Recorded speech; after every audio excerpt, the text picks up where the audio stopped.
जय हिंद दोस्तों। आप जैसा कि देख रहे हैं दोस्तों, आपके लिए एक न्यू बुक लाए हैं, यूटेरिया का वॉल्यूम 2। कुछ दिन पहले ही निकाला है दोस्तों। इसमें टोटल जो है 15 सेट प्रैक्टिस है। अभी जो है हम लोग जो है प्लेटफॉर्म का सेट प्रैक्टिस की ओर चल रहे थे, रुक्मिनी का दोस्तों। उसमें टोटल 21 है दोस्तों। उसको अभी थोड़ा दिन के लिए रोके हैं, ऐसा नहीं समझिए कि हाँ खत्म कर दिए हैं। उसको थोड़ा दिन के लिए हम रोके हैं। अब इसको हम पहले समाप्त करते हैं दोस्तों, ठीक है। उसके बाद ही हम उसको स्टार्ट करेंगे, ये आप ध्यान रखिएगा। उसको भी खत्म जरूर करेंगे दोस्तों। तो पहले हम इसको समाप्त करते हैं, ठीक है। इसमें क्वेश्चन का लेवल ही बहुत ही शानदार है दोस्तों, ठीक है। तो आप इसको एक बार जरूर देखिएगा, हर हाल में देखिएगा। क्वेश्चन का पैटर्न भी एकदम जिस तरह का आता है दोस्तों, हूबहू पैटर्न है, ठीक है। और टोटल आपको 150 क्वेश्चन का सोल्यूशन करा रहे हैं दोस्तों, ठीक है। आधा अधूरा नहीं कर रहे हैं, टोटल आपको 150 क्वेश्चन का सोल्यूशन करा रहे हैं। तो आप एक बार जरूर देखिएगा। और इसका जो है फुल सेट का पीडीएफ के लिए दोस्तों हमारे टेलीग्राम चैनल, जैसा कि आप देख रहे हैं, एबीसीबी सुमन के साथ जरूर ज्वाइन कीजिएगा। वहां पर आपको फुल सेट का पीडीएफ आप लगा सकते हैं, वहां पर मिल जाएगा आपको, ठीक है। और आपसे एक निवेदन है दोस्तों, इतना इतना आप लोग के लिए मेहनत करते हैं तो एक लाइक जरूर कीजिएगा दोस्तों। चैनल को थोड़ा सा सपोर्ट जरूर प्रदान कीजिएगा। तो आइए दोस्तों, हम लोग चलते हैं सेट नंबर 1 की ओर। मेरे साथ बने रहिएगा। क्वेश्चन नंबर 1 कहता है दोस्तों, परम भागवत की उपाधि ग्रहण करने वाला प्रथम गुप्त शासक कौन था? राइट आंसर होगा समुद्रगुप्त, ठीक है। हम लोग समुद्रगुप्त की बात कर रहे हैं दोस्तों, तो इसका संबंध गुप्त वंश से है। इसका संबंध गुप्त वंश से है। यह जो है चंद्रगुप्त प्रथम के चंद्रगुप्त चंद्रगुप्त प्रथम के जो है बेटा या फिर उत्तराधिकारी समुद्रगुप्त है, ठीक है। चंद्रगुप्त प्रथम के पुत्र या फिर उत्तराधिकारी है, ठीक है। इन्हीं के शासनकाल में प्रयाग प्रशास्ति की रचना हुआ था। प्रयाग प्रशास्ति प्रयाग प्रशास्ति की रचना हुआ था, जिसका लेखक हरिसेन है, ठीक है। जिसका लेखक कौन है दोस्तों? हरिसेन है। यह जो है समुद्रगुप्त के दरबारी कवि था, ठीक है। समुद्रगुप्त के सिक्के पर ही बीना बजाते हुए दिखाया गया है। इनको कुछ उपाधि भी मिला है दोस्तों, जैसे में अश्वमेधकर्ता की उपाधि, अश्वमेधकर्ता की उपाधि, ठीक है। और भी मिला है इनको जो है बीए स्मिथ के द्वारा जो है भारत का नेपोलियन कहा गया। भारत का नेपोलियन जो है इन्हें कहा गया, ठीक है। इनको जो है कविराज की भी उपाधि मिला है, कविराज की उपाधि मिला है, परम भागवत की उपाधि मिला है। इन सभी उपाधि जो है समुद्रगुप्त को दिया गया है। क्वेश्चन नंबर बढ़ते हैं 2 नंबर की ओर। कहता निम्नलिखित में से कौन सा कथन सही है? ठीक है। कहता हड़प्पा का उत्खनन 1921 में किया गया था, बिल्कुल सही है। वर्तमान में हड़प्पा पाकिस्तान में है, ये भी सही दोस्तों। ये जो हड़प्पा है दोस्तों पाकिस्तान के पंजाब प्रांत में स्थित है, पाकिस्तान के पंजाब प्रांत में स्थित है। कहता हड़प्पा ब्यास नदी किनारे, गलत है दोस्तों, ब्यास नहीं होगा। हड़प्पा जो है रावी नदी किनारे स्थित है, ठीक है। हड़प्पा के उत्खननकर्ता आर.डी. बनर्जी के द्वारा हुआ था, ये भी गलत है दोस्तों। हड़प्पा के उत्खननकर्ता जो है राय बहादुर दयाराम साहनी के द्वारा हुआ था, ठीक है। दयाराम साहनी के द्वारा 1921 में हुआ था। कहता है छत्रबाला ताम्ररथ हड़प्पा से मिला है, ये भी गलत है दोस्तों, ठीक है। तो एक और दो जो है बिल्कुल सही है, बाकी सब गलत है। तो ऑप्शन नंबर ए हो जाएगा। क्वेश्चन नंबर 3 हड़प्पा संस्कृति के ह्रास के लिए विभिन्न कारण सुझाए गए हैं। नीचे दिए गए कारणों पर विचार कीजिए और उसमें छिन्नतम कारण को इंगित कीजिए, ठीक है। तो हड़प्पा संस्कृति के विनाश के लिए प्रमुख कारण है कि आर्यों ने आक्रमण कर हड़प्पा संस्कृति को नष्ट कर दिया है। ऑप्शन नंबर डी हो जाएगा। क्वेश्चन नंबर 4 की ओर चलते हैं। कहता है उलूक और दावा व्यवस्था का संबंध तुगलक काल में निम्नलिखित में किससे था? तो उलूक और दावा व्यवस्था जो था दोस्तों एक तरह के संदेश वाहक के रूप में था। क्या था? डाक व्यवस्था। ऑप्शन नंबर बी हो जाएगा, ठीक है। उलूक जो है दोस्तों, उलूक जो है घोड़ा वाला, ठीक है। उल्लुक जो डाक व्यवस्था था, ये घोड़े के द्वारा जो है डाक पहुंचाने का काम होता था, घोड़े के द्वारा, ठीक है। छोड़े नहीं दोस्तों, घोड़े, एक सेकंड।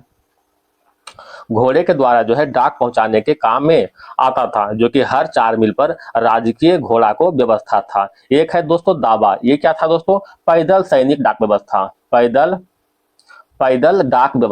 पैदल डाक व्यवस्था को जो है दावा डाक व्यवस्था के नाम से भी जानते हैं। इसी के द्वारा जो है संदेश पहुंचाने का काम होता था। क्वेश्चन नंबर बढ़ते हैं दोस्तों 5 की ओर, ठीक है। शेरशाह के प्रशासनिक व्यवस्था के संदर्भ में निम्नलिखित कथनों पर विचार कीजिए। विचार करना है दोस्तों। कहता है परांगना सिकदार के अधिकार में था, बिल्कुल सही है। मुंसिफ राजस्व के वसूली की देखरेख करता था, ये भी सही है। शेरशाह ने सोने चांदी और तांबे के सिक्के चलवाए थे, ये भी सही है। यानी 1 2 3 ऑप्शन नंबर डी सभी के सभी सत्य है। हम लोग शेरशाह के बारे में बात कर रहे हैं दोस्तों, शेरशाह के बारे में बात कर रहे हैं। तो इसका शासनकाल जो है 1540 से लेकर के 1545 तक था, ठीक है। इसका मकबरा कहाँ है दोस्तों, आप जानते होंगे, सासाराम में, ठीक है। सासाराम में जो इसका मकबरा है ना। यह जो है हुमायूं के साथ जो है 2 प्रमुख युद्ध लड़े थे, हुमायूं के साथ 2 प्रमुख युद्ध लड़े थे। कौन कौन युद्ध है, एक तो हो जाएगा दोस्तों चौसा का युद्ध, चौसा का युद्ध जो कि 1539 में लड़ा गया था। दूसरा है दोस्तों बिलग्राम का युद्ध, ठीक है, बिलग्राम का युद्ध जो कि 1540 में लड़ा था। इन्हीं के शासन काल में जो है रुपया का शुरुआत हुआ था, जिसमें 178 ग्रेन जो है चांदी के जो है रुपया चलाया गया था, 178 ग्रेन चांदी के रुपया चलाया गया था। क्वेश्चन नंबर आगे बढ़ते हैं दोस्तों, क्वेश्चन नंबर 6 की ओर। निम्नलिखित में कौन सी एक विशिष्टता इकता व्यवस्था की नहीं है, बताइएगा। तो इसका राइट आंसर होगा इकता से एकत्रित राजस्व सीधा सुल्तान के खाते में जाता था, जो कि ये गलत है दोस्तों, ऑप्शन नंबर सी, ठीक है। क्वेश्चन नंबर आगे बढ़ते हैं दोस्तों आपसे एक विनम्र निवेदन है कि वीडियो को एक लाइक जरूर कीजिएगा दोस्तों। आपका एक लाइक हमारे लिए मोटिवेशन की तरह, इतना मेहनत करते हैं दोस्तों आपके लिए, तो कम से कम एक लाइक तो बनता है। तो प्लीज एक लाइक जरूर कीजिएगा, थोड़ा सा सपोर्ट प्रदान कीजिएगा। बिना आपके सपोर्ट के तो कुछ कर नहीं पाएंगे दोस्तों, इसलिए प्लीज सपोर्ट कीजिएगा। क्वेश्चन नंबर बढ़ते हैं दोस्तों 7 की ओर। औरंगजेब के संदर्भ में निम्नलिखित कथनों पर विचार कीजिए, विचार करना है। कहता उसने कश्मीर से लेकर के जिंजी तक, हिंदू कुश से लेकर के चटगांव तक साम्राज्य का विस्तार किया था, क्या सही है दोस्तों, ये बिल्कुल सही है। कहता इसे जिंदा पीर के नाम से भी जानते हैं, ये भी सही दोस्तों। उसने टनफी कानून को अपनाया था, ये भी सही है। यानी 1 2 3 तीनों के तीनों सही है दोस्तों, ऑप्शन नंबर डी हो जाएगा, ठीक है। जिंदा पीर औरंगजेब को कहते हैं। क्वेश्चन नंबर बढ़ते हैं दोस्तों 8 की ओर, ठीक है। डचों के संदर्भ में निम्नलिखित कथनों पर विचार कीजिए, विचार करना है। कहता इसने जो है गोलकुंडा के शासक से फरमान प्राप्त कर मछलीपट्टनम में अपनी पहली कोठी बनाई थी, ये बिल्कुल सही है दोस्तों, ठीक है। इन्होंने दक्षिण पूर्व एशिया में मसालों के द्वीप पर वर्चस्व स्थापित भी किया था, ये भी सही है। इन्होंने कोरोमंडल के स्थानीय शासक से पुलिकट हासिल कर लिया था, ये भी सही है। इन्होंने सूरत में अपनी पहली फैक्ट्री बनाया था, ये गलत है दोस्तों, ठीक है। सूरत में अपनी पहली फैक्ट्री बनाई थी, ये जो है गलत है, ऑप्शन नंबर डी गलत हो गया। तो 1 2 3 जो है सही है, ठीक है। 1 2 3 क्या है, सही है। इन्होंने सूरत में अपनी फैक्ट्री जो है पहली नहीं थी दोस्तों, ठीक है, 1616 में बनाया था, जो कि पहला नहीं है। क्वेश्चन नंबर जो है आगे बढ़ते हैं दोस्तों,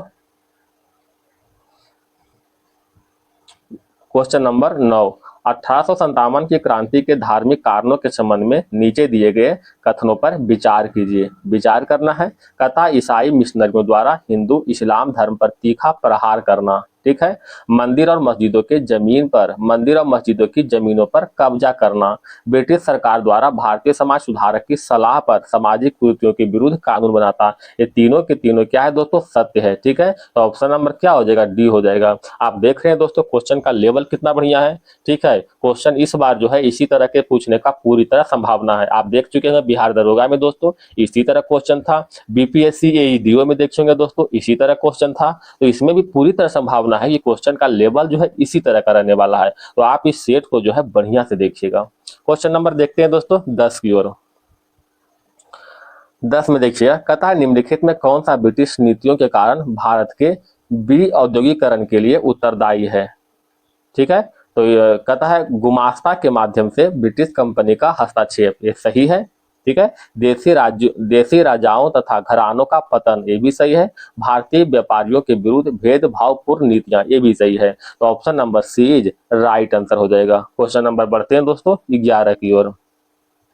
ईश्वर चंद्र विद्यासागर के संबंध में निम्न कथनों पर विचार कीजिए। कहता है कौन सा कथन सत्य है। कहता है उसने संस्कृत कॉलेज गए ब्राह्मण विद्यार्थियों के लिए भी खोल दिया था, ये बिल्कुल सही है दोस्तों। संस्कृत कॉलेज जो है इसका स्थापना जो है 1824 में हुआ था। यह जो विद्यालय था दोस्तों पहले केवल ब्राह्मणों के लिए था, ध्यान रखिएगा। यह विद्यालय जो था संस्कृत वाला केवल ब्राह्मणों के लिए था पहले, ठीक है। लेकिन इन्होंने जो है यानी ईश्वर चंद्र विद्यासागर ने 1851 में जो है यहाँ का प्रिंसिपल बन गया था। तो प्रिंसिपल बनने के बाद ये तो गैर ब्राह्मणों के लिए मतलब सामान्य जन के लिए भी यह स्कूल खोल दिया था। समझ गए बात को? ठीक है, तो खोलना मतलब ये नहीं हुआ कि स्थापित करना। स्थापित कब हुआ था? 1824 में, लेकिन यहाँ के प्रिंसिपल बना था 1851 में। ठीक है, उसके बाद जो है गैर ब्राह्मणों के लिए द्वार खोल दिया। द्वार खोलना मतलब स्थापना नहीं इसमें कर रहा है दोस्तों।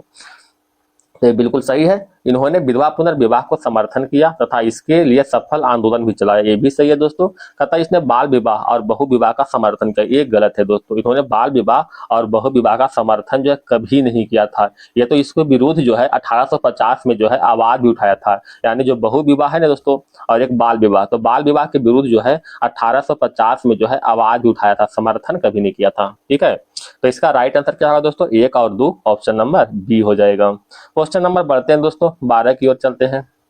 प्रथम बार संघर्ष के तरीकों के रूप में स्वदेशी एवं बहिष्कार किसके दौरान अपनाए गए थे? बताइएगा। तो इसका राइट आंसर होगा दोस्तों बंगाल विभाजन, ऑप्शन नंबर सी हो जाएगा। ठीक है, हम लोग बंगाल विभाजन की बात कर रहे हैं दोस्तों। तो यह बंगाल विभाजन जो है 20 जुलाई 1905 को घोषणा हुआ था। घोषणा पूछेगा दोस्तों तो 20 जुलाई 1905 को घोषणा हुआ था और 16 अक्टूबर 1905 को जो है प्रभावी हो गया था। दोनों क्वेश्चन पूछता है दोस्तों, इसलिए दोनों याद रखिएगा। घोषणा कब हुआ था? तो 20 जुलाई 1905 को, और ये जो प्रभावी हुआ 16 अक्टूबर 1905 को। किसके शासनकाल में हुआ था दोस्तों? तो लॉर्ड कर्जन के शासनकाल में, लॉर्ड कर्जन के शासनकाल में। और यह पुनः जो है 1911 में जो है यह विभाजन को रद्द भी कर दिया था। ठीक है, अच्छा, होम रूल आंदोलन की बात करते हैं दोस्तों। तो यह जो है 1916 में हुआ था। आप जानते होंगे साइमन कमीशन की स्थापना 27 में हुआ था, लेकिन भारत जो है 1928 में आया था। ठीक है, तो option number C right answer हो जाएगा। क्वेश्चन नंबर बढ़ते हैं दोस्तों 13 की ओर।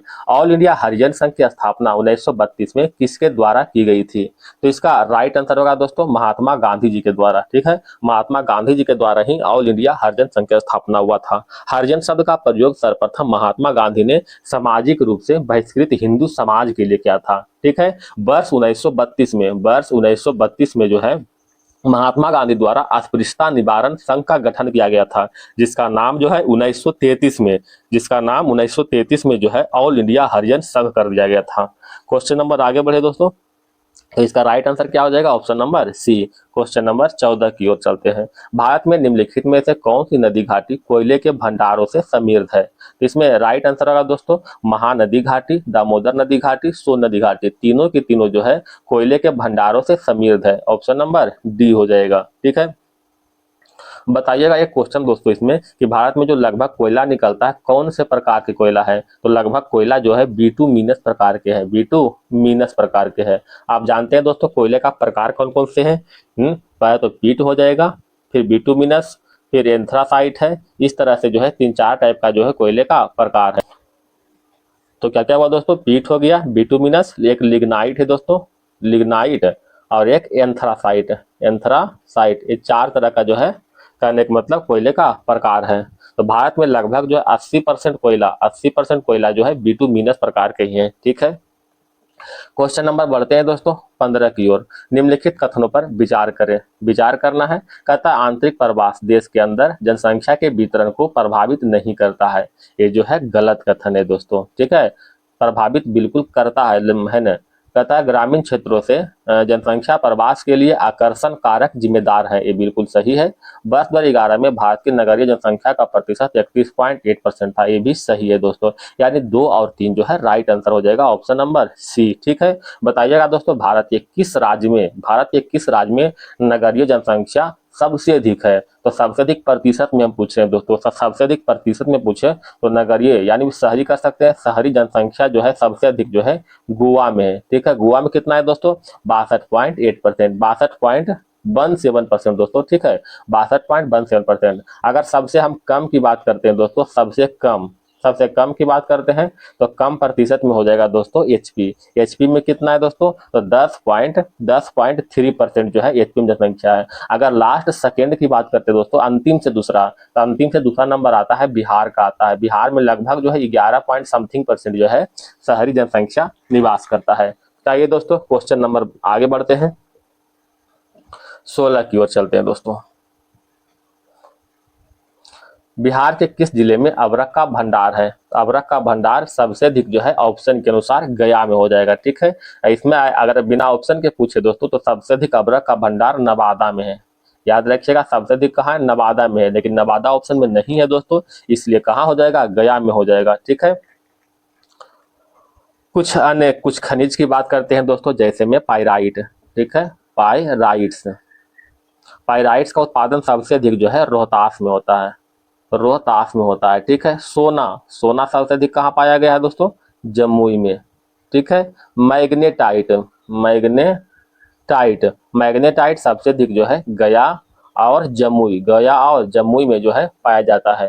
क्वेश्चन नंबर बढ़ते हैं दोस्तों 17 की ओर। ठीक है, कहता है चंबल नदी पर राणा प्रताप सागर जल विद्युत परियोजना किस राज्य में स्थित है? तो इसका राइट आंसर होगा दोस्तों राजस्थान में, ऑप्शन नंबर बी हो जाएगा। चंबल नदी पर राणा प्रताप सागर बांध जो है राजस्थान के चित्तौड़गढ़ जिले में स्थित है, राजस्थान के चित्तौड़गढ़ जिला में अवस्थित है। इस बांध की हम बात करते हैं दोस्तों, तो इस बांध की ऊंचाई जो है लगभग 54 मीटर है, तथा इसमें जो है 43 मेगावाट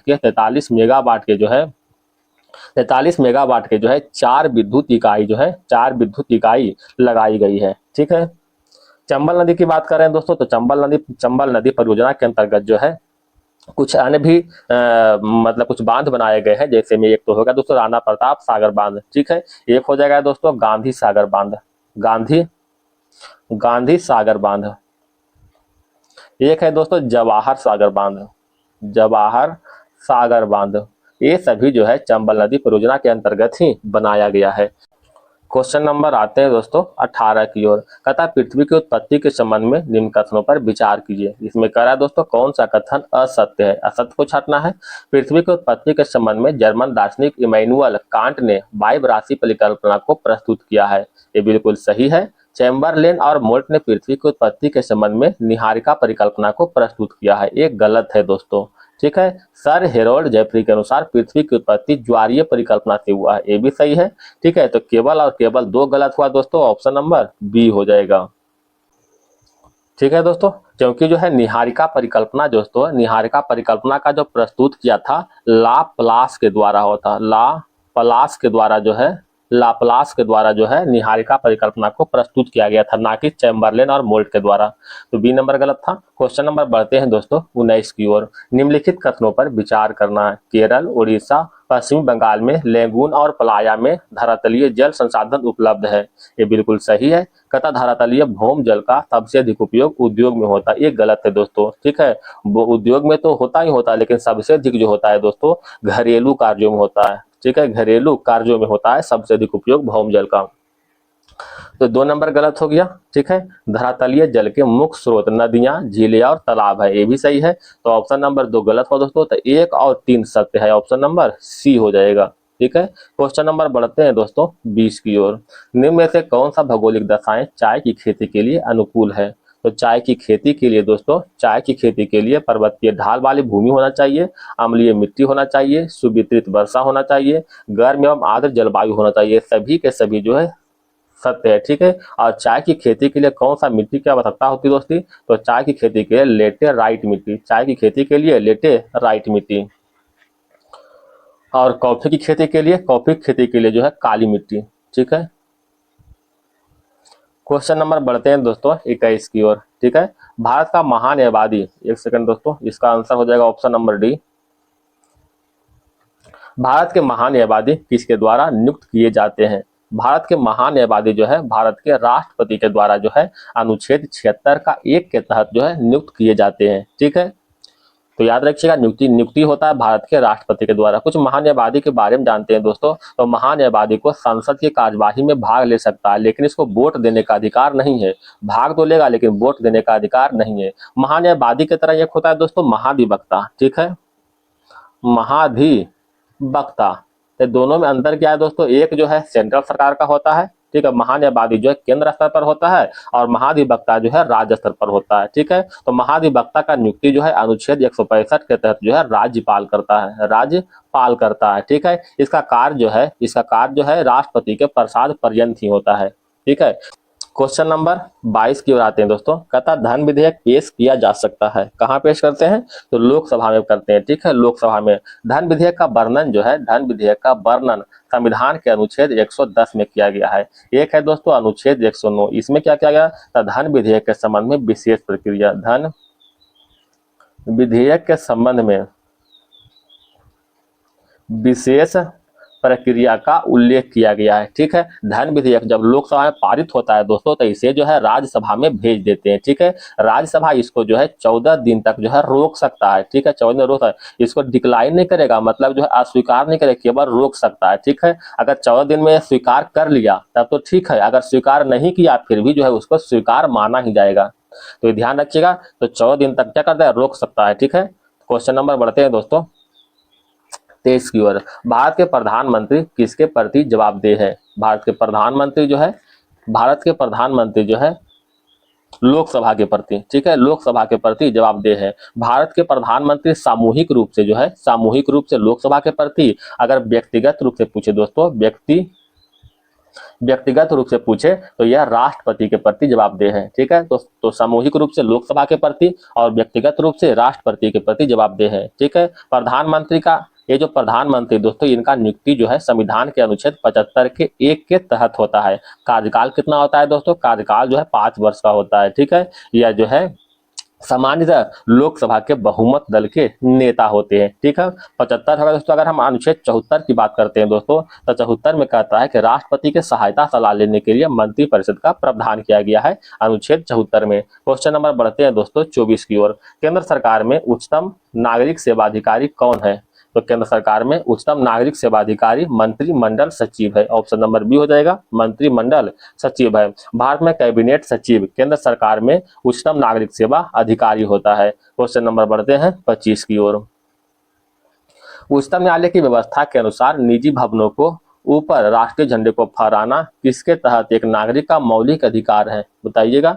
इसका राइट आंसर हो जाएगा अनुच्छेद 19 के 1 का ए, ऑप्शन नंबर बी हो जाएगा, ठीक है। अनुच्छेद 19 के 1 का ए। अनुच्छेद 14 की बात करते हैं दोस्तों, तो इसमें कानून के समक्ष समता का उल्लेख किया गया, ठीक है। कानून के समक्ष समता का उल्लेख किया गया। अनुच्छेद 21 में क्या है दोस्तों? अनुच्छेद 21 प्राण और दैहिक स्वतंत्रता का उल्लेख किया गया, प्राण और दैहिक स्वतंत्रता का उल्लेख किया गया है अनुच्छेद 21 में, ठीक है। अनुच्छेद 25 की बात करते हैं दोस्तों, तो धार्मिक स्वतंत्रता के बारे में उल्लेख किया गया है। अनुच्छेद 24 की बात करेंगे दोस्तों, तो इसमें क्या है? बाल श्रम का उल्लेख किया गया है। मतलब जो है बाल श्रम यानी 14 वर्ष से कम आयु के बच्चे को किसी कारखाने में या फिर कहीं भी जो जगह है, इसको हम काम नहीं करवा सकते हैं, ठीक है। अनुच्छेद 23 में क्या है दोस्तों? बलात् श्रम है। बलात् श्रम क्या है मालूम है? बलात् श्रम का उल्लेख किया गया। इसमें क्या है दोस्तों? किसी भी व्यक्ति को हम जबरदस्ती कहीं भी काम नहीं करवा सकते। अगर उसका मन रहेगा तभी करेगा दोस्तों, अगर मन उसका नहीं है तो जबरदस्ती काम नहीं करवा सकते हैं, अनुच्छेद 23 के तहत। क्वेश्चन नंबर बढ़ते हैं दोस्तों आगे 26 की ओर। थोड़ा सा यहाँ पर स्क्रीन में थोड़ा दिक्कत हुआ है दोस्तों, माफ कीजिएगा। क्वेश्चन नंबर 26, भारत में ब्लॉक स्तर पर बनी पंचायत समिति केवल है? तो ब्लॉक स्तर पर बनी पंचायत समिति एक प्रशासनिक प्राधिकारी है, ऑप्शन नंबर डी हो जाएगा, ठीक है, प्रशासनिक प्राधिकारी है। पंचायत समिति ब्लॉक स्तर पर शासन की स्थानीय इकाई मानी जाती है। भारत में पंचायत राज प्रणाली के अंतर्गत पंचायत समिति एक प्रशासनिक अधिकारी के रूप में काम करता है, ठीक है। क्वेश्चन नंबर बढ़ते हैं दोस्तों 27 की ओर। किस अनुच्छेद के अनुसार भारत के राष्ट्रपति द्वारा राष्ट्रीय आपातकाल की घोषणा की जा सकती है? तो राष्ट्रीय आपातकाल की घोषणा जो है अनुच्छेद 352 के तहत होता है, ठीक है। हम लोग राष्ट्रीय आपातकाल यानी आपातकाल के बारे में बात करते हैं दोस्तों। तो आपातकाल के वर्णन जो है संविधान के भाग 18 में उल्लेख किया गया है, जो कि अनुच्छेद 352 से लेकर के 360 तक जो है वर्णन किया गया है। आइए दोस्तों कुछ आपातकाल के बारे में देखते हैं। जैसे में अनुच्छेद 352 में राष्ट्रीय आपातकाल का प्रावधान किया गया है। राष्ट्रीय आपातकाल का प्रावधान किया गया है। यह अभी तक 3 बार लग चुका है। 1962 में लग चुका है दोस्तों, भारत चीन युद्ध के समय लग चुका है। 1971 में लग चुका है, भारत पाकिस्तान युद्ध के समय। और 1975 में लग चुका है दोस्तों, आंतरिक अशांति के समय जो है 1975 में लग चुका है। ये अनुच्छेद 352 हो चुका है दोस्तों। अनुच्छेद 356 के बारे में देखते हैं दोस्तों। इसमें क्या है, राष्ट्रपति शासन का उल्लेख किया गया है। राष्ट्रपति शासन का जो है उल्लेख किया गया है। यह जो है सर्वप्रथम, ठीक है, पहला बार जो है सर्वप्रथम पंजाब में लगाया गया था। पंजाब में 1951 में लगाया गया था, ठीक है, सर्वप्रथम। अभी तक जो है राष्ट्रपति शासन जो है 130 से जो है प्लस बार जो है प्रयोग हो चुका है, ठीक है। अनुच्छेद 360 की बात करते हैं दोस्तों, तो इसमें जो है वित्तीय आपातकाल की इसके बारे में वर्णन किया गया है, जो कि अभी तक भारत में एक बार भी वित्तीय आपातकाल का प्रयोग नहीं हुआ है, ठीक है। क्वेश्चन नंबर बढ़ते हैं दोस्तों 28 की ओर। एक गैर सदस्य के रूप में संसद के किसी एक सदन की कार्यवाही में भाग ले सकता है। कौन भाग सकता है? तो महान्यायवादी, ठीक है। महान्यायवादी जो है किसी भी एक सदन में भाग ले सकता है, लेकिन जो इनको वोट देने का अधिकार नहीं है। ध्यान रखिए, भाग लेने का अधिकार तो है लेकिन वोट देने का अधिकार नहीं है। महान्यायवादी की बात करते हैं दोस्तों, तो इसका नियुक्ति जो है अनुच्छेद 76 के तहत भारत के राष्ट्रपति के द्वारा किया जाता है, ठीक है। और यह राष्ट्रपति के प्रसाद पर्यंत जो है इस पद पर बने भी रहते हैं, ठीक है। क्वेश्चन नंबर बढ़ते हैं दोस्तों 29 की ओर। भारत के संविधान में मौलिक कर्तव्य किस संविधान संशोधन के द्वारा जोड़ा गया है? तो मौलिक कर्तव्य को जो है 42वें संविधान संशोधन 1976 के द्वारा जोड़ा गया है। हम लोग मौलिक कर्तव्य की बात कर रहे हैं दोस्तों, तो मौलिक कर्तव्य वर्तमान में जो है 11 है, ठीक है। 11 में से 10 मौलिक कर्तव्य को अभी बताए हैं 42वें संविधान संशोधन 1976 के द्वारा जोड़ा गया है, तथा एक मौलिक कर्तव्य को जो है 86वें संविधान संशोधन 2002 के द्वारा जोड़ा गया है। मौलिक कर्तव्य की बात कर रहे हैं दोस्तों, तो यह जो है सोवियत संघ रूस के संविधान से लिया गया है, ठीक है। इसका जो वर्णन जो है संविधान के भाग 4 के क में किया गया है, और अनुच्छेद 51 का 1 में निहित है, ठीक है। अनुच्छेद 51 के क में चाहे ए में निहित किया गया है, ठीक है, याद रखिएगा दोस्तों। क्वेश्चन नंबर बढ़ते हैं दोस्तों 30 की ओर।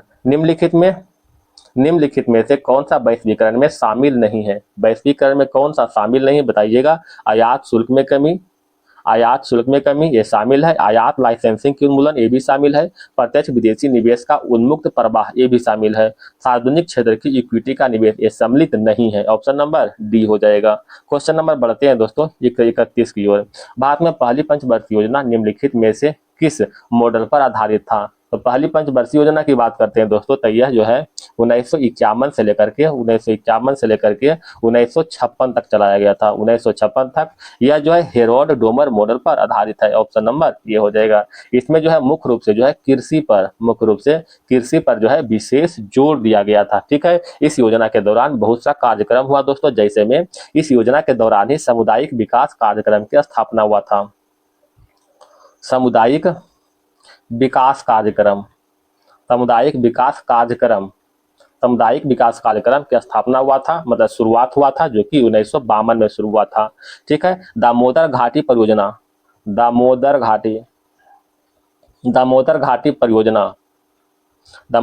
परियोजना का भी शुरुआत हुआ था। हीराकुंड परियोजना का भी शुरुआत हुआ था प्रथम पंचवर्षीय योजना के दौरान ही, ठीक है। अगर द्वितीय पंचवर्षीय योजना की बात करते हैं दोस्तों, द्वितीय पंचवर्षीय योजना, ठीक है, सेकंड पंचवर्षीय योजना, तो यह 1956 से लेकर के 1961 तक चलाया गया था। इसमें खासकर जो है उद्योग पर विशेष जोर दिया गया था, ठीक है। यह पंचवर्षीय योजना जो है महालनोबिस मॉडल पर आधारित है। अगर हम तृतीय पंचवर्षीय योजना की बात करते हैं दोस्तों, थर्ड की बात करते हैं, तो यह 1961 से लेकर के 1966 तक चलाया गया था, ठीक है, तृतीय पंचवर्षीय योजना। इसमें कृषि और उद्योग दोनों पर जो है विशेष जोर दिया था। और इसी पंचवर्षीय योजना में जो है हरित क्रांति का शुरुआत हुआ था। हरित क्रांति आप जानते हैं दोस्तों, हरित क्रांति का शुरुआत जो कि 1966 से लेकर के 67 में हुआ है, ठीक है। हरित क्रांति के जनक भारत में कौन है दोस्तों? एम.एस. स्वामीनाथन है। और वर्ल्ड में कौन है दोस्तों? वर्ल्ड में विलियम गॉड है, ठीक है। तो क्वेश्चन नंबर आगे बढ़ते हैं दोस्तों, क्वेश्चन नंबर 32 की ओर चलते हैं। भारत में मूल्यवर्धित कर VAT संग्रह प्रणाली के संदर्भ में निम्नलिखित कथनों पर विचार कीजिए। विचार करना है दोस्तों। कहता यह एक बहुबिंदु पर कर संग्रह है, ये सही है। यह कर पर कर लगाने की अनुमति देता है, ये गलत है। यह अल्पावधि के लिए मुद्रास्फीति को बढ़ाता है, ये भी गलत है। इसे गरीबी समर्थक पर कर प्रणाली कहा जाता है, ये भी सही है। तो ऑप्शन नंबर 1 और 4 जो है बिल्कुल सही है। ऑप्शन नंबर सी हो जाएगा। क्वेश्चन नंबर बढ़ते हैं दोस्तों 33 की ओर चलते हैं। निम्नलिखित में कौन सा इमेज एक्सेल में वर्कशीट के एकदम दाएं स्थान पर दिखाई देता है? तो एकदम दाएं स्थान पर दिखाई देने वाला वर्कशीट स्क्रॉल है, वर्टिकल स्क्रॉल बार जो है एमएस एक्सेल में वर्कशीट के एकदम दाएं स्थान पर दिखाई देता है। ठीक है।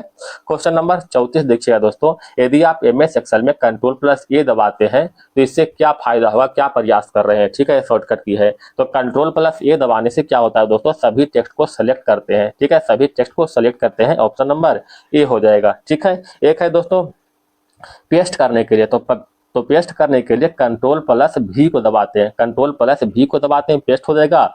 और कॉपी करने के लिए दोस्तों, कॉपी करने के लिए कंट्रोल प्लस में जो है C दबाते हैं, कंट्रोल+C से कॉपी हो जाएगा। विंडो को बंद करने के लिए दोस्तों कंट्रोल+W दबाते हैं, कंट्रोल+W से विंडो को बंद करते हैं। ठीक है, तो W से विंडो हो गया। आगे दोस्तों क्वेश्चन नंबर बढ़ते हैं 35 की ओर। निम्नलिखित में कौन सा तबला वाद्य यंत्र वादक से संबंधित है। तो तबला वाद्य यंत्र वादक कौन है दोस्तों, देखिएगा जाकिर हुसैन का संबंध तबला से है। अगर पंडित रविशंकर की बात करते हैं दोस्तों तो इनका संबंध सितार वादक है। ठीक है, ये सितार से संबंधित है। और हरिप्रसाद चौरसिया की बात करते हैं तो यह बांसुरी वादक है। ठीक है, बांसुरी वादक है। अमजद अली खां की बात करते हैं दोस्तों तो यह सरोद वादक है। ठीक है, क्वेश्चन नंबर बढ़ते हैं दोस्तों 36 की ओर। पुस्तक मुद्रित करने वाला प्रथम देश निम्नलिखित में कौन सा है। पुस्तक मुद्रित करने वाला प्रथम देश चीन है, ऑप्शन नंबर ए हो जाएगा। कागज का प्रयोग भी सर्वप्रथम चीन में हुआ है दोस्तों। ठीक है, बताइएगा दोस्तों। इसी तरह कुछ क्वेश्चन देखते हैं, जैसे में सिविल सेवा प्रतियोगिता परीक्षा, आप जानते हैं दोस्तों हमारे राज्य में भी होता है, हमारे देश में भी होता है। ठीक है, सिविल सेवा प्रतियोगिता परीक्षा। ठीक है, सिविल सेवा प्रतियोगिता परीक्षा को शुरू करने वाला प्रथम देश कौन है दोस्तों, तो चीन ही है। ठीक है, शिक्षा को अनिवार्य करने वाला प्रथम देश कौन है दोस्तों, शिक्षा को अनिवार्य करने वाला प्रथम देश परसा है। ठीक है, परसा। ठीक है, नाम सुने होंगे परसा का। क्वेश्चन नंबर बढ़ते हैं दोस्तों 37 की ओर।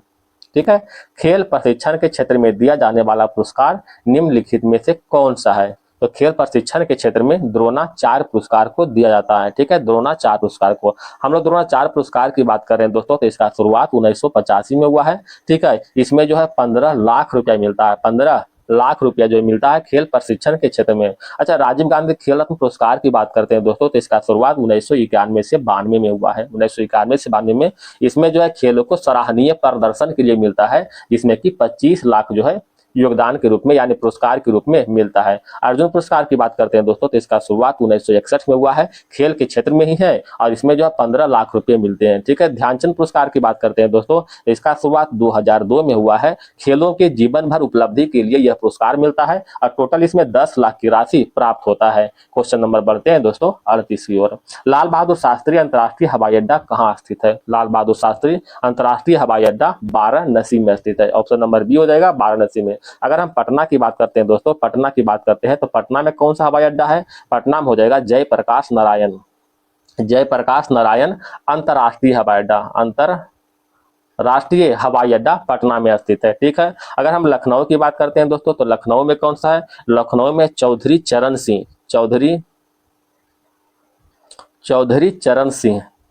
चरण सिंह अंतरराष्ट्रीय हवाई अड्डा जो है लखनऊ में स्थित है। अगर हम कोलकाता की बात करते हैं दोस्तों, तो कोलकाता में कौन है, नेताजी सुभाष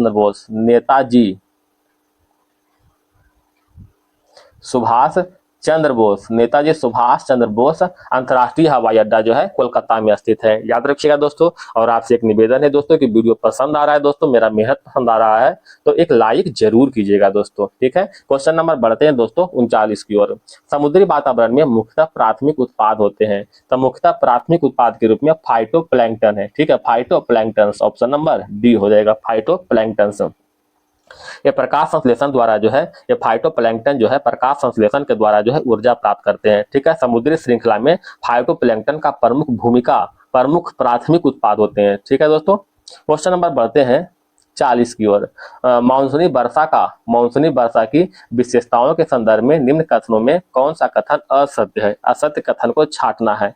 कथा दक्षिण पश्चिम मानसून से प्राप्त होने वाली वर्षा मौसमी है, ये बिल्कुल सही है दोस्तों। कथा मानसूनी वर्षा में मानसूनी विच्छेद चक्रवाती आपदाओं से उत्पन्न होता है, ये भी सही है।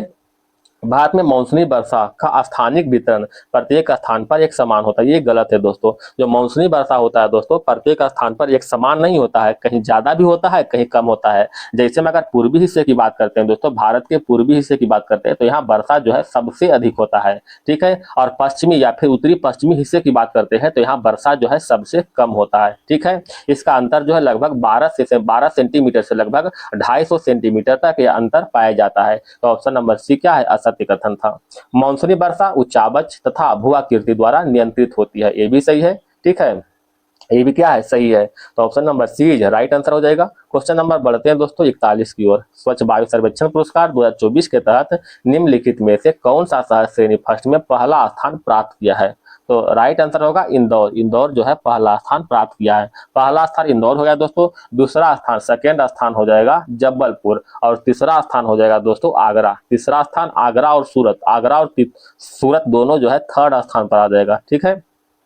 इसमें जो फर्स्ट स्थान दोस्तों, फर्स्ट स्थान जिसमें कि इंदौर है, इसको जो है ये 1.5 करोड़ की राशि, 1.5 करोड़ की राशि जो है पुरस्कृत के रूप में किया जाता है, यानी पुरस्कार के रूप में मिलता है। क्वेश्चन नंबर बढ़ते हैं दोस्तों आगे 42 की ओर। पांचवा राजभाषा सम्मेलन निम्नलिखित में से किस शहर में आयोजित किया गया है।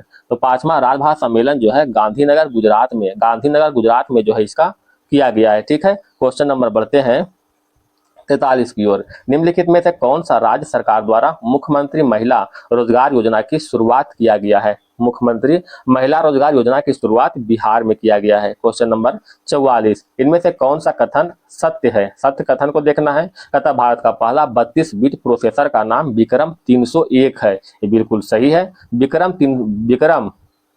301 नहीं दोस्तों, सॉरी 3201 है, ठीक है, 3201। विक्रम 3201 को अंतरिक्ष मिशन के लिए डिजाइन किया गया है, ये भी सही है। विक्रम 3201 को इसरो और SCL ने मिलकर बनाया है, ये भी सही है। अतः option number D is right answer, ठीक है। क्वेश्चन नंबर बढ़ते हैं दोस्तों 45 की ओर। निम्नलिखित में कौन सी पुस्तक अरुंधति राय द्वारा लिखी गई है। तो अरुंधति राय के द्वारा जो है Mother Mary comes to me पुस्तक का लेखक अरुंधति राय, ठीक है। डिफरेंट बट नो लेस का लेखक अनुपम खेर है। अनुपम खेर है different but no less. The Chola tigers avengers of Somnath, इसका लेखक कौन है दोस्तों, अमीश त्रिपाठी है। The Chola tigers avengers of Somnath का लेखक अमीश त्रिपाठी है, अमीश त्रिपाठी। क्वेश्चन नंबर बढ़ते हैं दोस्तों 46 की ओर। स्वदेश दर्शन योजना के तहत बिहार में कितने बौद्ध स्थल को विकसित किया गया है। तो इसका राइट आंसर होगा 4 बौद्ध स्थल को विकसित किया गया है। ये बौद्ध स्थल कौन कौन सा दोस्तों, तो पहला तो बौद्ध स्थल हो जाएगा बोध गया, ठीक है, बोध गया, ठीक है। दूसरा बौद्ध स्थल होगा राजगीर। तीसरा हो जाएगा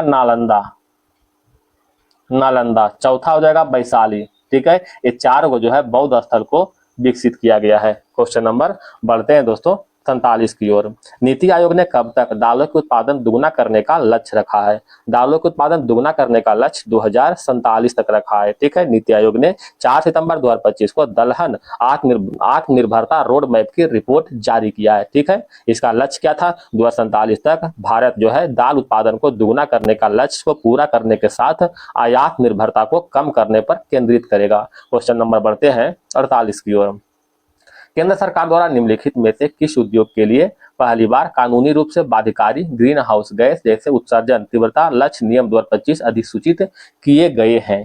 इसका राइट आंसर होगा दोस्तों एल्युमिनियम और सीमेंट का, क्लोर क्षार का, लुगदी कागज का। ऑप्शन नंबर डी सभी के सभी जो है अनुसूचित किए गए हैं, अधिसूचित किए गए हैं, ठीक है। क्वेश्चन नंबर बढ़ते हैं 49 की ओर। राष्ट्रीय अपराध रिकॉर्ड ब्यूरो द्वारा जारी आंकड़ों के अनुसार भारत का सबसे सुरक्षित शहर कौन सा है। भारत के सबसे सुरक्षित शहर के रूप में कोलकाता है। ऑप्शन नंबर ए हो जाएगा। Question number 50। वित्तीय वर्ष 2026-27 के लिए केंद्रीय बजट वित्त मंत्री निर्मला सीतारमण द्वारा किस तिथि को प्रस्तुत किया गया है। राइट आंसर हो जाएगा 1 फरवरी 2026 को प्रस्तुत किया गया है, 1 फरवरी 2026 को। Question number 51। ध्वनि की तीक्ष्णता किसके द्वारा निर्धारित की जाती है। ध्वनि की तीक्ष्णता ध्वनि के जो है तरंग दैर्घ्य के द्वारा निर्धारित करते हैं। ध्वनि के तरंग दैर्घ्य के द्वारा, हम लोग ध्वनि की बात करें दोस्तों, इसका तीव्रता जो है डेसिबल के द्वारा मापा जाता है, डेसिबल के द्वारा। ठीक है, आप जानते हैं दोस्तों ध्वनि जो है 3 तरह के होते हैं। ठीक है, पहला जो है 20 हर्ट्ज से कम होगा, 20 हर्ट्ज से कम होगा, उसे क्या कहते हैं दोस्तों, अब श्रव्य ध्वनि कहते हैं, अब श्रव्य ध्वनि कहते हैं। 20 हर्ट्ज से लेकर के 20,000 हर्ट्ज, 20 हर्ट्ज से लेकर के 20,000 हर्ट्ज तक इसे कहते हैं श्रव्य ध्वनि कहते हैं, मतलब हम लोग सुन सकते हैं। ठीक है, 20,000 हर्ट्ज, 20,000 हर्ट्ज से जो ऊपर वाला ध्वनि है उसको कहते हैं पराश्रव्य ध्वनि कहते हैं, पराश्रव्य ध्वनि कहते हैं। ठीक है, तो ये 3 तरह का ध्वनि दोस्तों, इसको सुनने के लिए जो कुत्ता, चमगादड़, ये सभी जो है ये ध्वनि को सुन पाता है। क्वेश्चन नंबर बढ़ते हैं दोस्तों बामन की ओर। बॉल बेरिंग का उपयोग, बॉल बेरिंग का उपयोग स्थैतिक घर्षण को निम्नलिखित में से किसमें परिवर्तित करने के लिए किया जाता है। तो बॉल बेरिंग का उपयोग जो है स्थैतिक घर्षण को रोलिंग घर्षण में परिवर्तित होता है। ऑप्शन नंबर ए हो जाएगा। क्वेश्चन नंबर बढ़ते हैं दोस्तों 53 की ओर। आवर्धक कांच में किस प्रकार का लेंस का प्रयोग करते हैं। आवर्धक कांच में उत्तल लेंस का प्रयोग करते हैं। ठीक है, आवर्धक कांच एक उत्तल लेंस का होता है जिसका उपयोग पास की वस्तु को आवर्धित करके जो है प्रतिबिंबित करने के लिए किया जाता है। क्वेश्चन नंबर 54, निम्नलिखित में कौन सा सही सुमेलित नहीं है। कहता वोल्ट मीटर विभवांतर को मापते हैं, बिल्कुल सही है, विभवांतर से वोल्ट मीटर को ही मापते हैं। आमीटर से विद्युत धारा को मापते हैं, ये भी सही दोस्तों। विद्युत वाहक बल को जो है पोटेंशियोमीटर से मापते हैं, ये भी सही है। ठीक है, विद्युत प्रतिरोध को गैल्वेनोमीटर से, जो कि गलत है दोस्तों। गैल्वेनोमीटर से विद्युत धारा और उसकी दिशा को मापते हैं, विद्युत धारा और उसका जो है दिशा का, धारा की दिशा को मापते हैं, धारा की दिशा को मापते हैं गैल्वेनोमीटर से। ठीक है, तो ऑप्शन नंबर डी क्या हो जाएगा, गलत हो जाएगा। ठीक है, क्वेश्चन नंबर बढ़ते हैं दोस्तों 55 की ओर। विद्युत शक्ति का इकाई क्या है। विद्युत शक्ति का इकाई वाट है, विद्युत शक्ति का इकाई वाट है। अगर हम वोल्ट की बात करते हैं दोस्तों, तो वोल्ट किसका हो जाएगा, विभवांतर का, विभवांतर का इकाई क्या हो जाएगा, वोल्ट हो जाएगा। एम्पियर की बात करते हैं तो विद्युत धारा का एसआई मात्रक एम्पियर है। कूलाम की बात करें दोस्तों, तो कूलाम किसका हो जाएगा, विद्युत आवेश का जो है कूलाम है। तो इस तरह से option number D is right answer हो जाएगा। क्वेश्चन नंबर बढ़ते हैं दोस्तों 56 की ओर। विद्युत धारा का एसआई मात्रक क्या है, अभी बताएं दोस्तों। विद्युत धारा का एसआई मात्रक, देखिए विद्युत धारा का एसआई मात्रक क्या है दोस्तों, एम्पियर हो जाएगा। ठीक है, तो एम्पियर ऑप्शन नंबर डी हो जाएगा। ठीक है, option number D. Question number बढ़ते हैं दोस्तों 57 की ओर। आइंस्टीन को नोबेल प्राइज किस कार्य पर मिला है। आइंस्टीन को नोबेल प्राइज जो दोस्तों प्रकाश विद्युत प्रभाव के लिए मिला है, प्रकाश विद्युत प्रभाव के लिए। आइंस्टीन को नोबेल पुरस्कार जो है 1921 में प्रकाश विद्युत प्रभाव की खोज के लिए मिला है। ठीक है, एक है दोस्तों सीबी रमन, तो सीबी रमन को जो है 1930 में, सीबी रमन को 1930 में रमन प्रभाव के लिए या फिर प्रकाश के परिकिरणन के लिए जो है इसको मिला है। ठीक है, क्वेश्चन नंबर बढ़ते हैं दोस्तों 58 की ओर। अम्ल धातु कार्बोनेट से अभिक्रिया कर कौन सा गैस मुक्त करते हैं। अम्ल धातु कार्बोनेट से अभिक्रिया कर कौन सा गैस मुक्त करते हैं। राइट आंसर होगा CO2 gas, option number B हो जाएगा। क्वेश्चन नंबर 59 की ओर चलते हैं दोस्तों। कहता HCCOH में कौन सा अम्ल होता है। ठीक है, तो कौन सा अम्ल होगा, ऑक्जेलिक अम्ल हो जाएगा, ऑप्शन नंबर बी। ऑक्जेलिक अम्ल का सूत्र क्या है दोस्तों, सिंपल भाषा में लिखे तो C2H2O4 जो है ऑक्जेलिक अम्ल का सूत्र है। सेम दोनों एक ही है दोस्तों, खाली ये अलग अलग लिखा हुआ है, ये मिला के लिखा हुआ है। ठीक है, ऑक्जेलिक अम्ल का प्रयोग जो है कपड़ों से दाग और धब्बे को हटाने में होता है, लोहे से जंग को हटाने के लिए होता है, ये सभी उपयोग जो है इसका किया जाता है। क्वेश्चन नंबर बढ़ते हैं दोस्तों 60 की ओर। हीरा और ग्रेफाइट के बारे में निम्नलिखित में कौन सा कथन सत्य है, बताइएगा दोस्तों। कहता उसकी जो विद्युत चालकता जो है समान होता है, गलत है दोस्तों, विद्युत चालकता जो है समान नहीं होता। पहला तो दोनों क्या है दोस्तों, हीरा और ग्रेफाइट, हीरा जो है कुचालक है और ये आपको ग्रेफाइट है दोस्तों, ये क्या है, सुचालक है। ठीक है, तो चालकता तो समान नहीं हुआ, अलग अलग हो चुका। ठीक है, एक का 0 एक तो है। उसके पास समान क्रिस्टल संरचना, ये भी गलत है दोस्तों। हीरा के पास जो है दोस्तों, हम हीरा की बात कर रहे हैं दोस्तों, तो इसका जो है क्रिस्टल संरचना के रूप में sp3 संकरण का होता है, sp3 संकरण का होता है, जो कि चतुष्फलकीय संरचना के होता है। ठीक है, और ग्रेफाइट की बात करते हैं दोस्तों, तो इसका संरचना जो है sp2 होता है, जो कि चतुष्कोणीय होता है। याद रखिएगा, हीरा जो है ग्रेफाइट जो है चतुष्कोणीय होता है। ठीक है, चतुष्कोणीय। आप देख रहे हैं दोनों का संरचना जो है बिल्कुल अलग है, एक sp3 है, एक sp2 है। उसके पास समान डिग्री की कठोरता होता है, बिल्कुल गलत है दोस्तों। हीरे का जो कठोरता होता है दोस्तों महों के द्वारा मापते हैं, सबसे कठोर होता है, कठोर तत्व होता है। लेकिन ग्रेफाइट जो होता है दोस्तों मुलायम होता है, दोनों का कठोरता जो है अलग अलग है। ठीक है, तो ऑप्शन नंबर जो डी क्या हो जाएगा राइट आंसर, कोई की कोई भी सही इसमें नहीं है, सब गलत दिया हुआ था। क्वेश्चन नंबर बढ़ते हैं 61 की ओर दोस्तों। उत्कृष्ट धातुओं के संदर्भ में निम्न वाक्यों पर विचार कीजिए। विचार करना है, क्या विचार करना है दोस्तों? कहता है उत्कृष्ट धातुएं प्रकृति में शुद्ध रूप से प्राप्त होती है। उत्कृष्ट धातुएं जो है प्रकृति में शुद्ध रूप से प्राप्त होता है, बिल्कुल सही है दोस्तों। ठीक है, यूरेनियम सीसा उत्कृष्ट धातु का उदाहरण है, ये भी सही है। अतः दोनों के दोनों ऑप्शन सही। यूरेनियम और सीसा गलत है दोस्तों, ये मिस्टेक कर गए करने में। ठीक है, यूरेनियम और सीसा जो है उत्कृष्ट धातु में नहीं आता है। ठीक है, तो उत्कृष्ट धातु में कौन कौन आता है दोस्तों देख लीजिएगा। चांदी आएगा, उत्कृष्ट धातु में चांदी आएगा, स्वर्ण आएगा, प्लेटिनम, प्लेटिनम, रोडियम, ठीक है, प्लेडियम, ये सभी जो है उत्कृष्ट धातु का एग्जाम्पल है। अच्छा, उत्कृष्ट धातु है क्या चीज दोस्तों? देखिएगा, उत्कृष्ट धातु वे धातु ये है जिसका आर्द्र वायु के संपर्क में रहने के बावजूद ही उसका क्षरण या फिर ऑक्सीकरण बहुत कम होता है, ना के बराबर होता है। ठीक है, ऐसी धातु जिस पर वायु, पानी, अम्ल, क्षार आदि का कोई प्रभाव नहीं पड़ता है उसे उत्कृष्ट धातु कहते हैं। ठीक है, जैसे में चांदी हो चाहे सोना हो, ये सब में जो है वायु या फिर जल ये सभी पर कोई प्रभाव नहीं पड़ता है। जैसे आज चमकता है उसे जो 10 साल के बाद भी चमकेगा। हाँ, थोड़ा बहुत अंतर होता है लेकिन बहुत कम, ना के बराबर होता है। ठीक है, क्वेश्चन नंबर बढ़ते हैं। तो इसका राइट आंसर क्या होगा दोस्तों? ऑप्शन नंबर 1 हो जाएगा। क्वेश्चन नंबर 62, रेत और नेप्थालीन के मिश्रण को किसके द्वारा अलग किया जा सकता है? तो रेत और नेप्थालीन के मिश्रण को ऊर्ध्वपातन यानी सब्लिमेशन के द्वारा अलग करते हैं। ऑप्शन नंबर 1 हो जाएगा। क्वेश्चन नंबर 63 की ओर आते हैं। कहता प्राकृतिक रबर किसका बहुलक है? प्राकृतिक रबर जो है आइसोप्रीन का बहुलक है। ऑप्शन नंबर 1 आ जाएगा। ठीक है, एक होता है दोस्तों संश्लेषित रबर, संश्लेषित रबर। तो संश्लेषित रबर क्या है दोस्तों? इसका एग्जाम्पल है नियोप्रीन, नियोप्रीन, और एक है दोस्तों थाइकॉल। ये दोनों के दोनों जो है संश्लेषित रबर का एग्जाम्पल है। ठीक है, रबर का जो बल्कनीकरण होता है दोस्तों क्या होता है? तो ये जो रबर को जो है सल्फर के साथ मिलाकर गर्म करने की प्रक्रिया को ही बल्कनीकरण कहते हैं। ठीक है, रबर को निश्चित आकार देने के लिए जो है इसको कठोर करते हैं। ठीक है, जिसमें कार्बन की मात्रा भी मिलाया जाता है। क्वेश्चन नंबर बढ़ते हैं 64 की ओर। निम्न में से सबसे अच्छा अग्निशामक कौन सा है? तो सबसे अच्छा में आपको लगता होगा दोस्तों जल है। ठीक है, लेकिन जल ना होकर के CO2 है सबसे ज्यादा, यानी सबसे अच्छा अग्निशामक के रूप में। क्वेश्चन नंबर 65, टूटी हुई हड्डियों की रक्षा के लिए प्लास्टर ऑफ पेरिस का प्रयोग होता है, यह क्या है?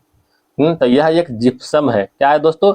जिप्सम है। जिप्सम का अगर सूत्र की बात करते हैं दोस्तों तो CaSO4 इंटू 2H2O, इसे कहते हैं कैल्शियम सल्फेट कहते हैं। ठीक है, क्या कहते हैं? कैल्शियम सल्फेट कहते हैं। ठीक है, और प्लास्टर ऑफ पेरिस की बात करते हैं दोस्तों, प्लास्टर ऑफ पेरिस का तो इसका सूत्र होता है CaSO4 इंटू हाफ H2O, ये प्लास्टर ऑफ पेरिस का सूत्र हो गया है। ठीक है, प्लास्टर ऑफ पेरिस को 120 डिग्री सेल्सियस पर जिप्सम को गर्म करके जो है प्राप्त किया जाता है। यानी जिप्सम को जब 120 डिग्री सेल्सियस पर गर्म करते हैं दोस्तों तो प्लास्टर ऑफ पेरिस को प्राप्त करते हैं। अच्छा, इसका उपयोग की बात करते हैं दोस्तों तो टूटी हुई हड्डी में, मूर्ति के निर्माण में, दंत चिकित्सा में ये सभी का उपयोग होता है। क्वेश्चन नंबर 66, कंकाल के वे हिस्से जो हड्डियों की तरह सख्त नहीं होते और जो मोड़े जा सकते हैं वे क्या है?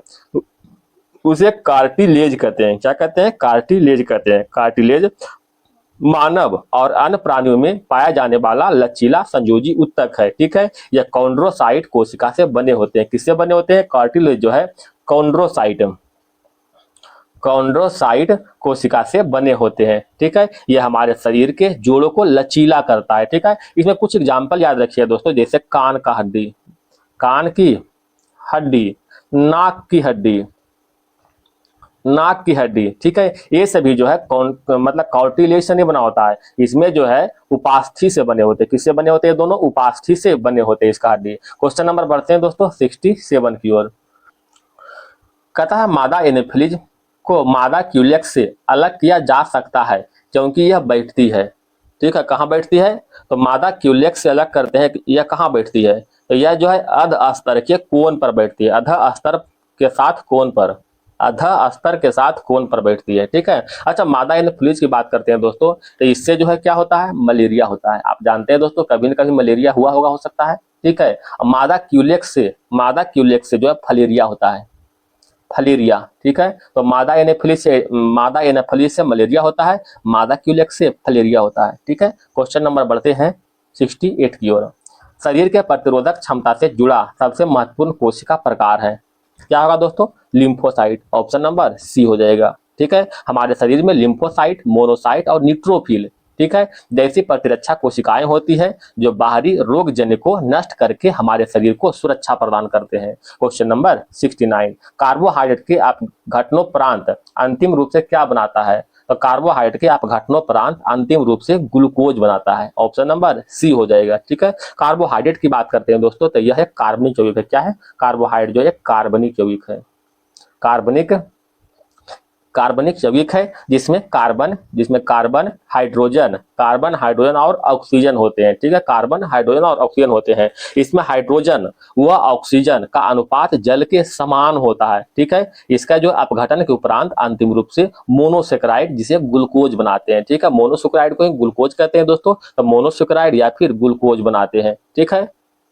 क्वेश्चन नंबर बढ़ते हैं दोस्तों 70 की ओर। पीयूष ग्रंथि स्थित होता है, पीयूष ग्रंथि जो है मस्तिष्क में स्थित होता है पीयूष ग्रंथि। अगर हम थायराइड ग्रंथि की बात करते हैं दोस्तों, तो यह जो है श्वसन ट्रैकिया दोनों ओर लेरिक्स के नीचे होता है, ठीक है। पैराथायराइड की बात करते हैं तो थायराइड ग्रंथि के ठीक पीछे होता है पैराथायराइड ग्रंथि, ठीक है। पीयूष ग्रंथि को मास्टर ग्रंथि भी कहते हैं दोस्तों, ठीक है। क्वेश्चन नंबर बढ़ते हैं 71 की ओर। कथा कड़वाहट के लिए मानव जीव का संवेदनशील क्षेत्र है, तो संवेदनशील क्षेत्र क्या है, पीछे का भाग, ठीक है, पीछे का भाग। इसमें ध्यान दीजिएगा दोस्तों, इसमें ध्यान दीजिएगा, जीव का तो इस तरह होता है दोस्तों, जीव इस तरह होता है, ठीक है। इसमें जो है पीछे का भाग ये हो गया, ठीक है, पीछे का भाग क्या हो गया, ये हो गया, पीछे का भाग हो गया। इसमें जो है कड़वाहट होता है, पीछा भाग, इसमें क्या होता है, कड़वाहट, पीछे के भाग में कड़वाहट होता है।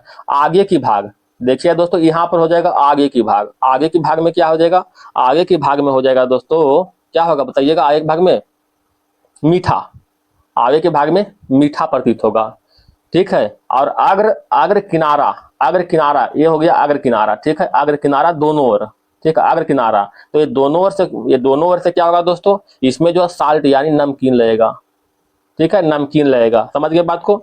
और पीछे वाला किनारा हो जाएगा दोस्तों, ये वाला पीछे वाला किनारा, ठीक है, पीछे वाला दोनों किनारा, तो पीछे वाला दोनों किनारा से हो जाएगा, बताइएगा, खट्टापन, खट्टा जो लगेगा पीछे वाला दोनों किनारा से, ठीक है। क्वेश्चन नंबर बढ़ते हैं 72 की ओर। शैवाल और कवक मिलने से लाइकेन बनाता है, जिसे क्या कहते हैं, म्यूचुअलिज्म कहते हैं, ठीक है, म्यूचुअलिज्म कहते हैं।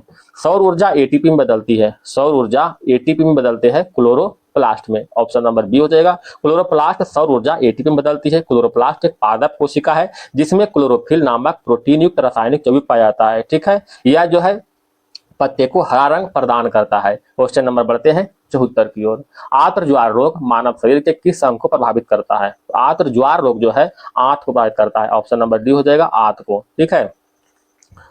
अगर हम फेफड़ा की बात करते हैं दोस्तों, फेफड़ा की बात करते हैं तो इससे प्रभावित करने वाला है, मतलब टीबी हो जाएगा, प्लेग हो जाएगा और निमोनिया, टीबी, प्लेग और निमोनिया, ये सभी जो है फेफड़ा को प्रभावित करता है, ठीक है।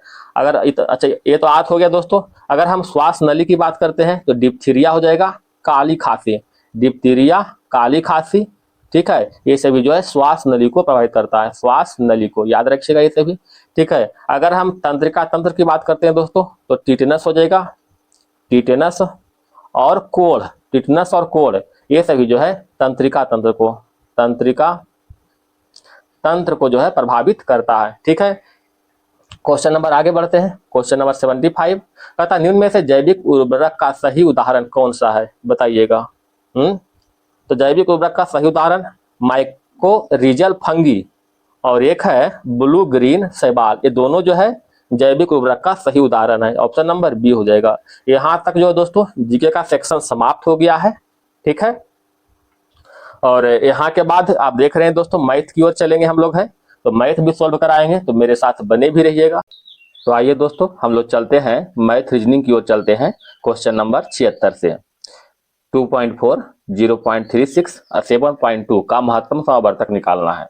तो आप जानते हैं दोस्तों कि महत्तम समावर्तक होता है जो इन तीनों में सबसे छोटी संख्या होगा, या तो उसके बराबर होगा या तो उससे छोटा होगा, उससे बड़ा तो कभी नहीं होगा।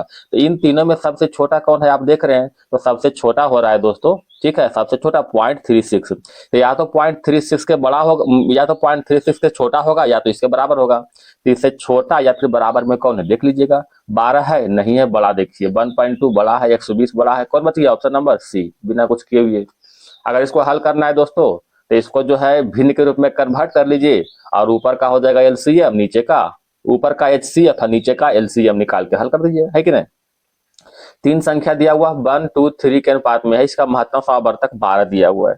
आप देख रहे हैं दोस्तों तीनों संख्या भिन्न भिन्न है, ठीक है। तो जब तीनों संख्या अलग अलग होता है, कहने का मतलब जो है एक कहने मतलब प्राइम, ये जो ट्रिपल प्राइम नंबर के रूप में रहे, ठीक है। मान लीजिए किसी से कुछ कट छट नहीं रहा है, तो ये तीनों जो है, तीनों का अच्छा बताइए, तीनों का अगर ऐसे एचसीएफ निकालते क्या होता है, एक होता है, तीनों का एचसीएफ 1, 2, 3 का एचसीएफ क्या हो जाएगा, एक हो जाएगा, है कि नहीं बताए हैं। जो छोटा रहेगा उससे इक्वल होगा, चाहे उससे बराबर होगा, उससे बड़ा तो कभी नहीं होगा एचसीएफ, ठीक है। तो इसका एचसीएफ तीनों क्या हो जाएगा, एक हो जाएगा एचसीएफ, ठीक है। अब बताइए यहाँ पर एचसीएफ 12 दिया हुआ, तो 12 को 1 से करते हैं। अब तीनों संख्या निकालना है, तो पहला संख्या 1 है तो 12 गुना 1 12, दूसरा संख्या 2 है तो गुना में फिर 2 करते हैं, तो 12 दूनी 24, तो 12 तिया 36, ऑप्शन नंबर सी हो जाएगा, ठीक है। लॉग एम और प्लस लॉग एन, ये तो फार्मूला है दोस्तों। लॉग एम प्लस अगर लॉग एन रहे, प्लस में होता है दोस्तों, तो इसका मतलब मल्टीप्लाई में कन्वर्ट होता है। अगर यहाँ पर जो माइनस में होगा ना, तो इसका मतलब डिवाइड में होगा।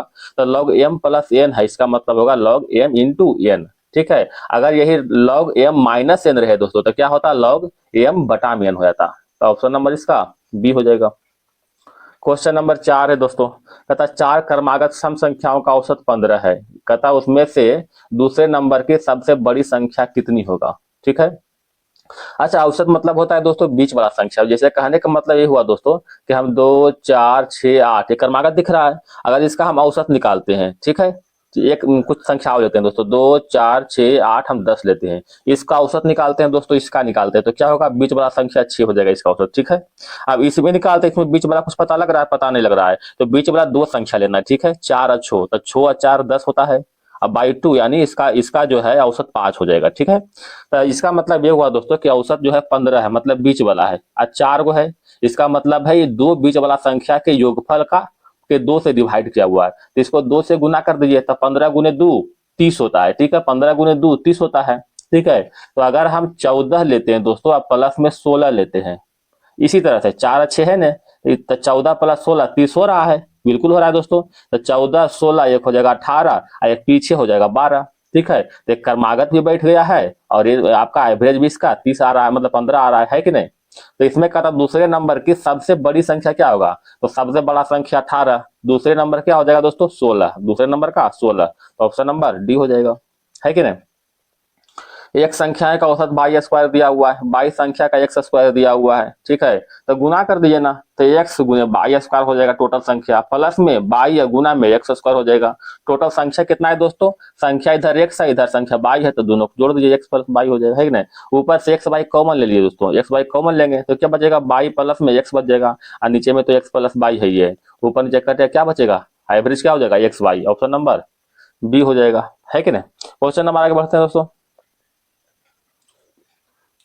कहता है दो साझेदार है, व्यवसाय में क्रमशः 9,000 और इतना रुपये 10,500 का निवेश करता है, और पूंजी का अनुपात इतना है, तो लाभ बांटना है। तो शायद आशा करते दिक्कत ना हो दोस्तों।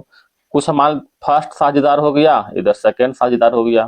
पहला में हो गया 9,000 लेते हैं दोस्तों, दूसरा में लेते हैं 10,500 लेते हैं, ये डबल जीरो से डबल जीरो कट गया दोस्तों, ठीक है। इसको इसको इसको रेसी निकाल दोस्तों, तो 15 6 90 और 15 7 75 से बताइए कितना, 7 और प्लस 6 कितना होगा दोस्तों 13। यहाँ पर लाभ हो रहा है टोटल 6500, और 7 6 13, 13 5 65 हो गया, 5 आ गया, मतलब 500 आ गया दोस्तों। तो कहता है द्वितीय द्वितीय कितना है, द्वितीय 7 है, तो 7 बचे 35, ऑप्शन नंबर बी हो जाएगा। क्वेश्चन नंबर देखिए दोस्तों 82 की ओर हम लोग आते हैं, ठीक है। कहता है 4 रुपये राम बाबू जो है 4 रुपये प्रति किलोग्राम के दर से 25 किलोग्राम गेहूं खरीदता है, ठीक है। 4.5 रुपये प्रति किलोग्राम के हिसाब से 35 किलोग्राम गेहूं के साथ मिला देता है, ठीक है। मिश्रण को इतना रुपये की दर से बेचता है, तो लाभ या हानि क्या होगा। तो पहले 4 रुपये के हिसाब से 25 किलोग्राम लिया, फिर जो है 4.5 रुपया के हिसाब से कितना लिया दोस्तों, 35 किलोग्राम लिया। ठीक है, ये दोनों को हल कीजिएगा दोस्तों तो कितना आ जाएगा, आपको हल करने पर आपको आ जाएगा 257.5 आ जाएगा। ठीक है, हल करने पर आएगा। आप कहता है दोस्तों 4.5 के हिसाब से बेच रहा था, टोटल कितना लिया 25 किलोग्राम, अदर 35 किलोग्राम, कितना हो जाएगा 60 किलोग्राम। तो 60 किलोग्राम गुना में 4.25। ठीक है, इसको हल कीजिएगा दोस्तों तो कितना हो जाएगा 255 रुपया हो जाएगा। अब बताइए 257 रुपया 50 पैसा में खरीदा है और 255 में बेच रहा है, बताओ लाभ हो रहा है कि हानि हो रहा है दोस्तों। सिंपल सा बात है कि हानि ही हो रहा है। हानि कितना हो रहा है दोस्तों, तो दोनों घटा दीजिएगा तो कितना हो जाएगा 2.5 रुपया का हानि हो रहा है। समझ गए। Option number 1। क्वेश्चन नंबर देखिएगा दोस्तों 83 की ओर। 83 में क्या कह रहा है दोस्तों, पिता और पुत्र का वर्तमान आयु का योगफल 60 है। ठीक है, पिता और पुत्र के वर्तमान आयु कहता है 6 वर्ष पूर्व पिता और पुत्र की वर्तमान आयु का योग 5 गुना है। 6 वर्ष पूर्व कर रहा है, पिता को हम एफ मानते हैं दोस्तों, है न। पिता की आयु जो है, पुत्र की आयु मतलब सन की आयु के जो 5 गुनी है, सन की आयु के 5 गुनी है। ठीक है, इसमें कहता है 6 वर्ष पूर्व, याद रखिएगा दोस्तों। अच्छा 6 वर्ष पूर्व इन दोनों का आयु यहाँ पर दिया हुआ था कि फादर प्लस सन का योगफल 60 दिया हुआ वर्तमान में, तो इसको 6 वर्ष पूर्व करते हैं तो 6 वर्ष यहाँ घटेगा, 6 वर्ष यहाँ घटेगा, तो 6 6 12 घट गया, तो 12 यहाँ पर घटाइए, कितना बचेगा दोस्तों 48। ठीक है, यानी 6 वर्ष पूर्व जो है इन दोनों का योगफल कितना हो गया 48। ठीक है, अब कुछ नहीं करना दोस्तों, पुत्र का निकालना है। ये फादर का वैल्यू दिया हुआ 5 गुने 6 वर्ष पहले ही, तो फादर का वैल्यू बैठा दीजिए यहाँ पर। ठीक है, तो फादर यहाँ पर फादर दिया दोस्तों, यहाँ पर क्या हो जाएगा 5 गुने एस, तो 5 गुने एस, 5 गुने एस और प्लस में एस बराबर में 48, तो 5 1 6 एस, 6 एस बराबर में 48, तो एस के मान कितना गया दोस्तों 6 48, 8 हो गया है। ये 8 कौन हुआ दोस्तों, आपको मालूम होना चाहिए 8 हो गया 6 वर्ष पहले, लेकिन कहता है 6 वर्ष बाद, तो 6 वर्ष पहले 8 होगा, वर्तमान में करेंगे तो फिर से जुटेगा, फिर 6 वर्ष बाद लेंगे तो फिर से जुटेगा, तो 8 6 14 6 20 हो जाएगा। Option number A. Question number 84 की ओर चलते हैं। ए और बी मिलकर जो है ये कार्य को 6 दिन में करते हैं, बी अपने आप जो है कार्य को 8 दिन में कर सकता है, तो ए स्वतंत्र रूप से कई दिन में करेगा। कुछ नहीं करना है दोस्तों, दोनों केवल घटा देना है, 1/6 माइनस 1/8 कितना हो जाएगा देखिएगा, घटाने पर 24 हो जाएगा। ऑप्शन नंबर ए हो जाएगा। ठीक है, क्वेश्चन नंबर बढ़ते हैं दोस्तों 85 की ओर। ये काम को 4 दिन में करता है, बी 6 दिन में पूरा करता है, दोनों मिलकर काम करे तो उस काम को करने में कितना समय लगेगा। कुछ नहीं करना है दोस्तों, दोनों को जोड़ देना है। ठीक है, तो 1/4 प्लस अब 1/6 कर देंगे, कितना हो जाएगा दोस्तों 6 चौका 24, 6 दूनी 12, 4 तिया 12, यानी 5 बटे कितना हो जाएगा 12, यानी 12/5 दिन लगेगा, है कि नहीं। अब देख लिया 5 दूनी 10 2 12, ऑप्शन नंबर सी हो जाएगा। तो क्वेश्चन जो है मैथ का लेवल तो भाई एकदम नॉर्मल है दोस्तों, आशा करते हैं सभी को ये सब हल्का लग रहा होगा। कहता उस संख्या का 40% क्या होगा जिसका 200% 90 होगा, तो इसमें क्या करना है दोस्तों।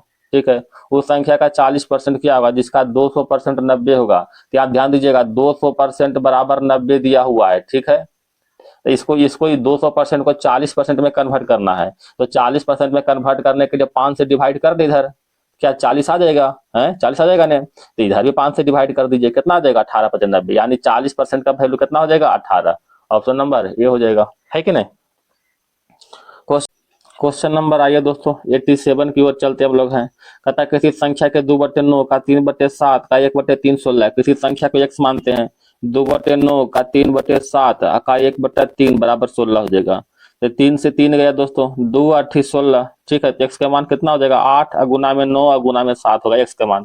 कहता संख्या का 25%, 25% का कितना होता है दोस्तों 1/4, तो इसको 1/4 कर दीजिएगा, 4 दूनी 8 हो गया। अब इसको हल 9 दूनी 18 26 से ऑप्शन नंबर बी हो जाएगा, है कि नहीं 126। क्वेश्चन नंबर 88, किसी संख्या में से 40 घटाया जाता है तो संख्या स्वयं घटकर 60% होता है, तो संख्या का 100% कितना होगा। तो क्या इसको आप निकाल सकते हैं दोस्तों। कहता है किसी संख्या में से 40 घटाएंगे, संख्या में से 40 घटा देते हैं। ठीक है, तो वह संख्या जो है स्वयं घटकर जो है कितना होता है 60% हो जाता है, यानी x का 60% हो जाता है। समझ गए बात को। अब इसको आशा करते हैं हल कर लीजिएगा दोस्तों। तब इसको हल कर तब बटा में कितना हो जाएगा 120 दिया 60 है 2500, 3x/5 हो गया ना, 3x/5 को इधर लेते हैं। ठीक है, इधर लाने पर कितना होगा दोस्तों x माइनस 3x/5 बराबर में 40। इसको हल कीजिएगा 2x बटे में 5 बराबर में 40, 20 दूने 40 है, x का मान कितना आ गया 100। अब बताए 100 क्या कहता है 100% निकालना था, 100 का 100% कितना होगा 100 ही होगा दोस्तों। कोई संख्या का 100% वही संख्या होता है ना, 25 का 100% 25 ही होगा, 10 का 100% 10 ही होगा, तो 100 का 100% 100 ही होगा, है कि नहीं। क्वेश्चन नंबर बढ़ते हैं दोस्तों 89 की ओर। कहता है ये खिलौने को 450 में बेचने पर हुआ लाभ 320 रुपया में बेचने पर हुई हानि से 30 रुपया अधिक है। ठीक है, हम क्रय मूल्य को x का मान लेते हैं, सीपी यानी क्रय मूल्य को x मान लेते हैं। तो कहता है 450 में बेचने पर हुआ लाभ, लाभ बराबर क्या होता है दोस्तों, प्रॉफिट बराबर एसपी या माइनस सीपी होता है ना, है तो एसपी एसपी कितना दिया हो दोस्तों 450, यानी लाभ बराबर हो गया एसपी यानी 450 माइनस में x हो गया, है कि नहीं। सी एसपी माइनस सीपी हो गया ने। अगला का था 320 में बेचने पर, 320 में बेचने पर हुई हानि से 30 रुपया अधिक है। 320 में बेच रहे हैं तभी हानि हुआ, तो हानि बराबर क्या होता है, हानि बराबर क्रय मूल्य माइनस विक्रय मूल्य। तो क्रय मूल्य कितना माने x, विक्रय मूल्य कितना हो गया 320, और अधिक कितना हो रहा है 30 रुपया अधिक हो रहा है, बस इसको हल कर लीजिएगा। ठीक है, तो 2x बराबर कितना हो जाएगा दोस्तों, 2x 2x प्लस में कितना होगा दोस्तों, देखिएगा इधर 2x, एक मिनट दोस्तों, एक सेकंड, हाँ देखिएगा दोस्तों, इसको इधर लाते हैं, 4 3 770 70 अब बराबर कितना हो जाएगा 2x प्लस में 30 हो जाएगा। ठीक है, इसको आप हल कीजिएगा दोस्तों, तो x का मान कितना निकल जाएगा बताइएगा 370। ठीक है, क्वेश्चन नंबर आगे बढ़े दोस्तों, आशा करते हैं समझ में आ रहा होगा, अगर आ रहा है दोस्तों तो एक लाइक जरूर कीजिएगा। क्वेश्चन नंबर 90 की ओर आते हैं। ठीक है, कहता है किसी वस्तु को 10% लाभ तथा 15% लाभ पर क्रमशः बेचने पर 20 रुपया का अंतर होता है, तो विक्रय मूल्य निकालना है। इसमें क्या दिक्कत है दोस्तों, है 10% लाभ पर 20% लाभ पर, यानी पहला सीपी को अगर हम 100 मानते हैं दोस्तों, तो पहला कितना बेचेंगे दोस्तों 10% लाभ पर, यानी एसपी हो जाएगा 110 हो जाएगा। अगेन एसपी जो है कितना हो जाएगा बताइएगा, किसी वस्तु का 10% लाभ तथा 15% लाभ को क्रमशः में बेचने पर। ठीक है, अगला लाभ कितना हो जाएगा 115 हो जाएगा ने, दोनों का अंतर कितना हो रहा है 5। ठीक है, तो 5% का 5 का वैल्यू कितना हो जाएगा 20 हो जाएगा। ठीक है, 5% का वैल्यू 20 हो जाएगा। तो बताइए इसमें कहता है विक्रय मूल्य निकालना है, तो बताइए 100% का वैल्यू कितना होगा बता दीजिए हमको। 100% का वैल्यू 400 हो जाएगा कि नहीं। ठीक है, 100% का वैल्यू 400 हो जाएगा, 5% का 20 तो 100% का 400, सिंपल सा लॉजिक है। अब कहता है पहला को 10% लाभ पर बेच रहे हैं, तो 10% लाभ लगाएंगे 400 में, 400 में 10% लाभ लगाइए दोस्तों, मतलब 110 बटा 100 हो जाएगा, डबल जीरो से डबल जीरो कैंसिल, अगर चौका 44 440 हो जाएगा पहला। फिर अगला उसी तरह 15% लाभ पर बेचेंगे, तो 15 चौका 60 यानी 460, तो 440 है वो 460, option number B right answer हो जाएगा, है कि नहीं। क्वेश्चन नंबर आते हैं दोस्तों 91 की ओर, सरलीकरण करना है दोस्तों, आशा करते कर लीजिएगा। देखे तो ए स्क्वायर माइनस बी स्क्वायर के फॉर्म में है, ए प्लस बी इंटू ए माइनस बी हो जाएगा। ठीक है, बस मान धरिएगा, ए के मान इधर बी के मान धर के अपना हल कर लीजिएगा दोस्तों, आशा करते हैं भारी नहीं लगेगा। ठीक है, तो इसका राइट आंसर क्या हो जाएगा, ऑप्शन नंबर 1 हो जाएगा। ठीक है, क्वेश्चन नंबर बढ़ते हैं दोस्तों 92 की ओर। एक्स प्लस 1/x का मान 2 दिया हुआ है, कितना का मान क्या होगा, x का वैल्यू 1 धर दीजिए, x का वैल्यू 1 धर दीजिए, तो x का वैल्यू 1 धरने पर क्या होगा दोस्तों 2 आ जाएगा ना, 1 + 1 2, तो यहाँ भी x का 1 यहाँ भी x का मान 1 हो जाएगा, तो 1 + 1 2 ही आ जाएगा, ऑप्शन नंबर बी। जब ध्यान रखिएगा दोस्तों कि x प्लस 1/x का वैल्यू अगर 2 रहे, तो अब रूट में पूछे तो स्क्वायर में पूछे चाहे क्यूब में पूछे कुछ पूछे, ठीक है, इधर उसका वैल्यू 2 ही आएगा। ठीक है, क्वेश्चन नंबर 93। ठीक है, तो यहाँ पर तो x के मान धर के हल कर लिए, सिंपल था दोस्तों। क्वेश्चन नंबर 93 में क्या कर रहा है दोस्तों, दो संख्याओं का औसत 25 है, उसका गुणनफल 144 है, तो संख्या का अंतर निकालना है। ये तो मतलब बड़ा भारी लग रहा है दोस्तों, अब है ना, सिंपल सा होगा, x प्लस बाई का मान दिया हुआ 25 और x इंटू बाई का मान दिया हुआ है कितना 144, है ना। यहाँ x यहाँ से निकालना है दोस्तों, x माइनस बाई का होल स्क्वायर निकाल लेना है, तो क्या होता है x प्लस बाई का होल स्क्वायर माइनस में 4x बाई। ठीक है, अब यहाँ से मान धरिए हल हो जाएगा, x प्लस बाई का मान 25 का स्क्वायर 625 हो जाएगा, माइनस में 4 इंटू एक्स बाई का मान कितना होगा दोस्तों 144, 4 चौका 16, 4 चौका 16 1 17, 1 चौका 4 1 5। ठीक है, बता दोनों घटाइए क्या आ जाएगा, घटाने पर आज कितना आएगा दोस्तों बताइएगा 49 आएगा। ठीक है, कितना आएगा 49, यहाँ पर स्क्वायर दिया हुआ है दोस्तों। ठीक है, स्क्वायर को इधर रह जाएंगे तो रूट में, तो root 49, x plus x minus y का मान क्या हो जाएगा, एक्स माइनस बाई का मान 7 आ जाएगा, ऑप्शन नंबर सी हो जाएगा। क्वेश्चन नंबर 94, ए प्लस बी ऐसे धन पूर्णांक है जिसमें ए स्क्वायर माइनस बी स्क्वायर 19 हो रहा है, तो ए का मान ज्ञात करना है, तो मान ज्ञात कर दीजिए, बड़ा भारी तो है नहीं दोस्तों। ठीक है, यहाँ पर क्या हो जाएगा दोस्तों, ए स्क्वायर माइनस बी स्क्वायर का वैल्यू ए प्लस बी इंटू में ए माइनस बी। अच्छा 19 को हम तोड़ सकते हैं दोस्तों, 19 को हम तोड़ सकते हैं, 19 इंटू 1 कर देंगे, हमें क्या कहते हैं, तो इसको ए प्लस बी का मान हो जाएगा 19, ए माइनस बी का मान कितना हो जाएगा दोस्तों, 1 हो जाएगा। ठीक है, तो ए प्लस बी का मान हो गया 19, ए माइनस बी का मान हो गया 1।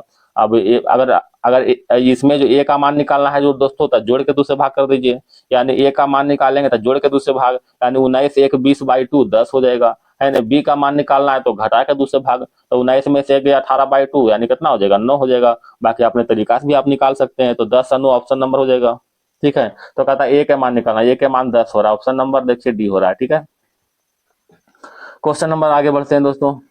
अच्छा 4a बराबर 5, 5b बराबर 6, 6c बराबर 7, 7d का मान इतना हो गया, तो कहता है ABCD का मान निकालना। ठीक है, तो कोई एगो मान पकड़ लीजिए ने, कोई भी एगो मान पकड़ लीजिए दोस्तों, जैसे हम इसको पकड़ लो, ठीक है, इसको पकड़ लिए तो 7 पावर d बराबर 8 हो जाएगा। अच्छा यहाँ पर आप देख रहे हैं 7 का वैल्यू दिया हुआ है दोस्तों, 7 का वैल्यू क्या दिया हुआ है, 6 पावर c, तो जहाँ 7 है वहां पर धर दीजिए कितना, 6 पावर c, यहाँ पर d बच गया था इंटू d हो जाएगा, बराबर में 8 हो गया। अब यहाँ 6 का वैल्यू भी दिया हुआ दोस्तों, क्या दिया हुआ, 5 पावर b, तो 5 power b into c into d हो जाएगा, बराबर में 8 हो जाएगा। 5 का वैल्यू भी दिया हुआ दोस्तों 4a, तो 5 की जगह पर 4a कर लेते हैं, तो 4 पावर a इंटू में b इंटू में c इंटू में d बराबर में 8 हो जाएगा। ठीक है, अब इसको तोड़े 4 को हम लिख सकते हैं 2 के स्क्वायर, तो 2 के स्क्वायर कर देते हैं दोस्तों, into a into b into c into में d बराबर में कितना हो जाएगा, जो 8 को लिख रहे हैं दोस्तों 2 पावर क्यूब, 2 से 2 गया काम से, है कि नहीं। तो बताइए ए 2 इंटू, एक सेकंड दोस्तों, 2 इंटू ए इंटू बी इंटू सी इंटू डी, यहाँ पर इसका मान निकालेंगे तो क्या होगा दोस्तों, ए इंटू बी इंटू सी इंटू डी निकालेंगे, दो इधर आ जाएगा, तो कितना हो जाएगा 3/2, 3/2 का वैल्यू कितना हो रहा है, 1.5 हो रहा है, ऑप्शन नंबर बी हो जाएगा, है कि नहीं। क्वेश्चन नंबर 96 की ओर आ रहे हैं दोस्तों। यहाँ पर देखिए 90 डिग्री एंगल बनाया है। ठीक है, यहाँ पर इसका मान 30 डिग्री दिया हुआ है। ठीक है, इसका मान देखिए 40 डिग्री दिया हुआ, तो कहता है इसका मान निकालना है। ठीक है, इसका मान 60 है। देखिए दोस्तों, हम चल रहे हैं ट्रायंगल, ये देखिए, यदि यहाँ पर देखिए ये ट्रायंगल में चल रहे हैं BDC में, तो 40 डिग्री दिया हुआ है, ये 90 डिग्री दिया हुआ, तो इसका मान कितना हो जाएगा, तो 9 4 13 और 5 18 50 डिग्री हो जाएगा, है कि नहीं। अब हम चल रहे हैं दोस्तों इस ट्रायंगल, देखिए इस ट्रायंगल में चल रहे हैं, यानी ACE ट्रायंगल में चल रहे हैं, है कि नहीं। तो यहाँ पर 30 दिया हुआ दोस्तों, यहाँ पर 50 दिया हुआ, तो इसका मान कितना हो जाएगा, तो 50 30 80 यानी 100 डिग्री हो जाएगा, है कि नहीं। अब देखिए, आप जानते हैं दोस्तों कि एक रेखा पर जो है यहाँ पर ये लाइन खींचा हुआ है, तो ये 100 है, इस पर एंगल कितना बनता है, 180 बनता है, नहीं तो 100 है तो ये कितना बन जाएगा, 80 बन जाएगा, तो 80 डिग्री ऑप्शन नंबर डी हो जाएगा। क्वेश्चन नंबर आगे बढ़ते हैं दोस्तों। ठीक है, आगे बढ़ते हैं, देखिएगा, कहता यदि निजी सेवा में लगे यदि निजी सेवा में लगे व्यक्तियों की संख्या 2160 हो, तो परिवहन में लगे व्यक्ति की संख्या कितना हो जाएगा।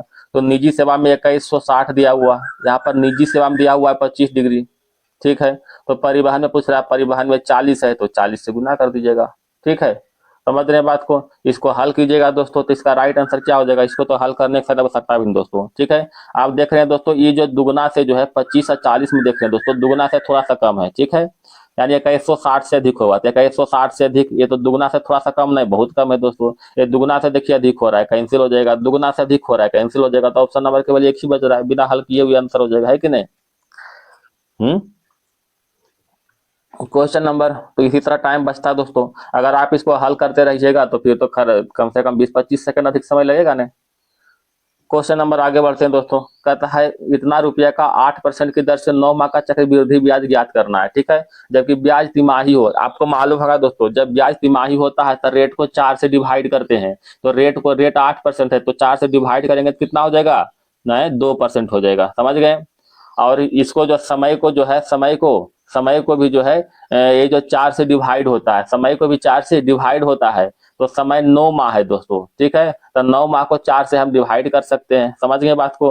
अगर इसको डिवाइड नहीं करना है दोस्तों, मान लीजिए इसको, तो क्या करना है, कहता है तिमाही है, मतलब 3-3 माह के रूप में बांट दो, 3-3 माह चलेंगे, मतलब 3 माह बराबर 1 साल हो गया यहाँ पर। ठीक है, तिमाही है मतलब 3 माह बराबर 1 साल, तो 3 माह प्लस में 3 माह प्लस में 3 माह, समझ गए बात, समझ में आ गया दोस्तों, है कि नहीं। यहाँ पर 2-2% हो गया, तो ये बात को आप समझा कीजिए। तो अब आगे इसमें क्या कर रहा है दोस्तों, कहता है ब्याज तिमाही दे हो तो कितना, मतलब कितना रुपये ब्याज होगा। ठीक है, तो इसमें तो कुछ ऐसा लग नहीं रहा है दोस्तों। अच्छा, अगर अगर इसको चक्रवृद्धि ब्याज नहीं मान करके कुछ समय के लिए दोस्तों थोड़ा सोचिए, अगर सिंपल हम मानते हैं, सिंपल इंटरेस्ट मानते हैं, तो देखिए तो 2% यहाँ पर 3 साल है। अभी बोले दोस्तों 3 महीना को आप 1 साल मानिएगा, ठीक है, 3 महीना बराबर 1 साल, 3 महीना बराबर 1 साल, तो कई साल हुआ, 3 साल हो गया। तो 2% के दर से 3 साल, ऐसा ही कितना होगा, द्वितीय 6%, ठीक है, द्वितीय 6%। अब यहाँ पर इसका 6% आप निकालिए, तो 125 गुना 6 कितना होता है दोस्तों, देखिएगा 125 गुना 6 बताइए कितना होगा। 5 छक 30 और 12 छक 72 3 75, यानी 750। कहने का मतलब 750 से थोड़ा सा अधिक होगा दोस्तों, ध्यान दीजिएगा, 725 यहाँ पर एक जीरो बैठा दीजिए यहाँ पर, ठीक है, 6% निकाले है ना, तो यानी 7500 से थोड़ा सा अधिक होगा, क्योंकि ये सिंपल इंटरेस्ट निकाल रहे हैं, यहाँ पर दिया हुआ चक्रवृद्धि ब्याज।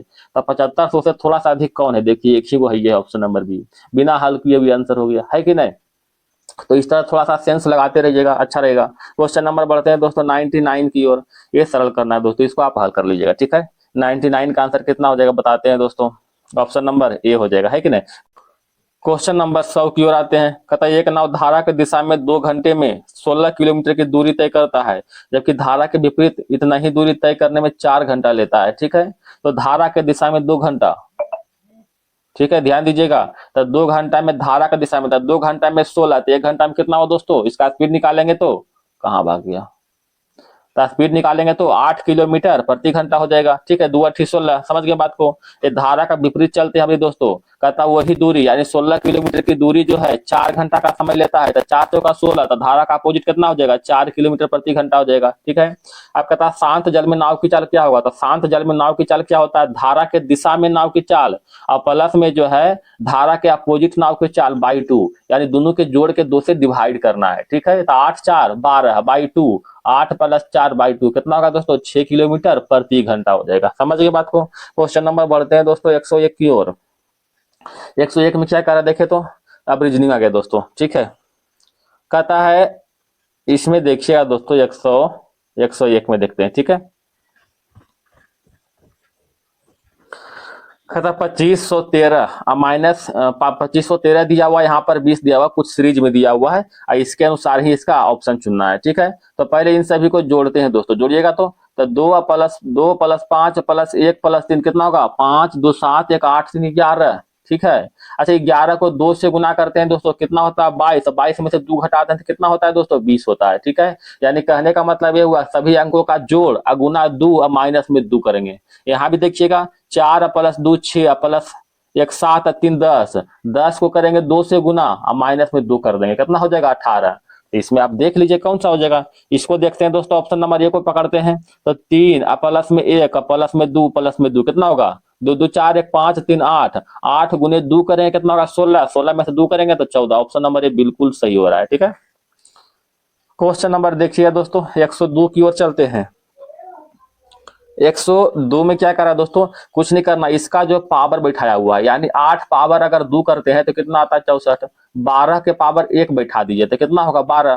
तो आप देख लीजिए दोस्तों, इसमें हल कीजिए कौन सा हो जाएगा, 6 पावर 6 नहीं होगा, 8 पावर 9 नहीं होगा, 4 पावर 4 देखिए, ऑप्शन नंबर डी, 4 पावर 4 की जगह 256 आएगा, है कि नहीं, option number D right answer. Question number 103 देखिए दोस्तों, इसमें क्या कर रहा है दोस्तों, ठीक है।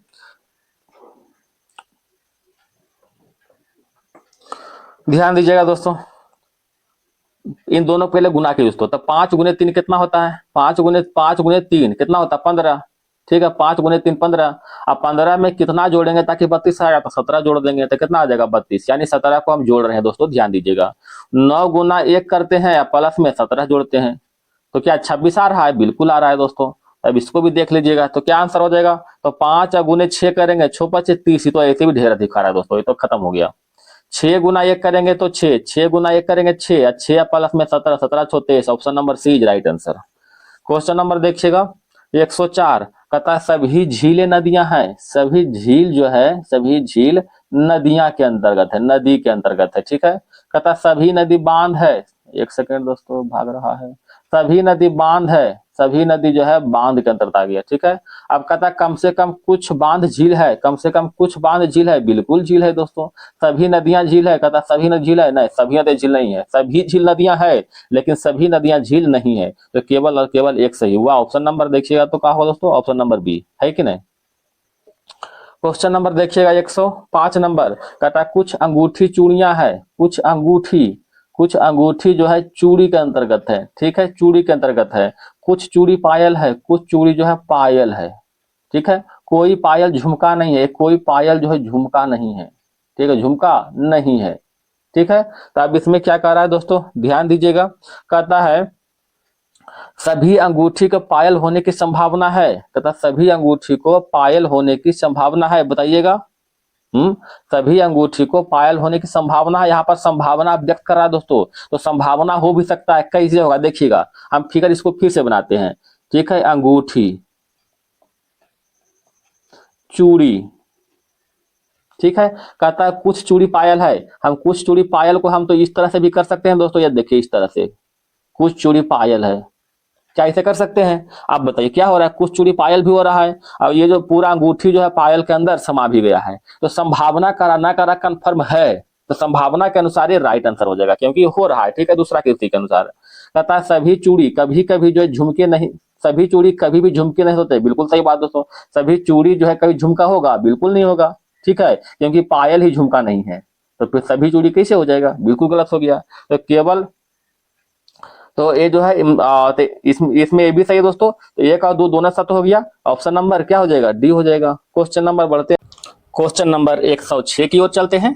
कहता है कुछ हाथी मछली है, कुछ हाथी जो है मछली है, कुछ हाथी मछली है, ठीक है। कुछ मछली जो है बाघ नहीं है, ये कुछ मछली जो है बाघ नहीं है, बाघ नहीं है। सभी हिरन बाघ है, यानी बाघ के अंदर हो जाएगा हिरन, ठीक है, हिरन, ठीक है। अब कहता है कुछ हाथी हिरन है, कुछ हाथी हिरन है, कंफर्म नहीं है, ठीक है, कोई गारंटी नहीं है, हिरन तो नहीं है, ये गलत हो गया। कोई हाथी बाघ नहीं है, कोई हाथी बाघ नहीं है, ये भी कंफर्म नहीं दोस्तों, है कि नहीं है, ठीक है, ये भी गलत हो गया। कहता है कोई हिरन जो है मछली नहीं है, कोई हिरन जो है मछली नहीं है। इसमें बोला गया दोस्तों कि मतलब मछली जो है बाघ नहीं है, अब बाघ के अंदर हिरन है, इसका मतलब ये हुआ कि कोई भी हिरन मछली नहीं है, ठीक है, ये बिल्कुल सही हो गया। तो ऑप्शन नंबर ए हो जाएगा निष्कर्ष नंबर 3। क्वेश्चन नंबर 7 की ओर बढ़ते हैं। कहता है जी का बहन एल है, जी का जो है, जी का बहन एल है, जी का बहन एल है, माइनस में हो गया, सिस्टर हो गया, ठीक है। एम का बेटा जी है, एम का जो बेटा हो गया सन, जी हो गया। एम का विवाह डी से हुआ है, ये दोनों पति पत्नी विवाहित है। अब कौन पति कौन पत्नी मालूम नहीं है। डी की बहन ई है, डी का जो बहन है, डी का जो बहन है ई है, डी का जो बहन हो गया ई है, समझ गए। सॉरी दोस्तों, डी का बहन नहीं, मिस्टेक कर दिया बोलने में, एक मिनट। ई का बहन डी है, ई का बहन जो हो गया, ये ई का बहन डी हो गया, बहन हो गया सिस्टर, ठीक है। इसका मतलब ये माइनस हो जाएगा, तो क्या हो जाएगा प्लस, क्योंकि विवाहित है। सी का बेटा ई है, ठीक है, सी का बेटा, सी का बेटा जो हो गया, बेटा मतलब सन, सी का बेटा ई हो गया, मतलब ये प्लस हो गया। कहता है सी का विवाह एस से हुआ, सी का विवाह एस से हुआ, दोनों एरो करते हैं, प्लस माइनस कौन है मालूम नहीं है। पी की बहन एस है, पी का बहन एस है दोस्तों, पी का बहन एस है, ये सिस्टर हो गया, मतलब माइनस नहीं, क्या हो जाएगा प्लस हो जाएगा।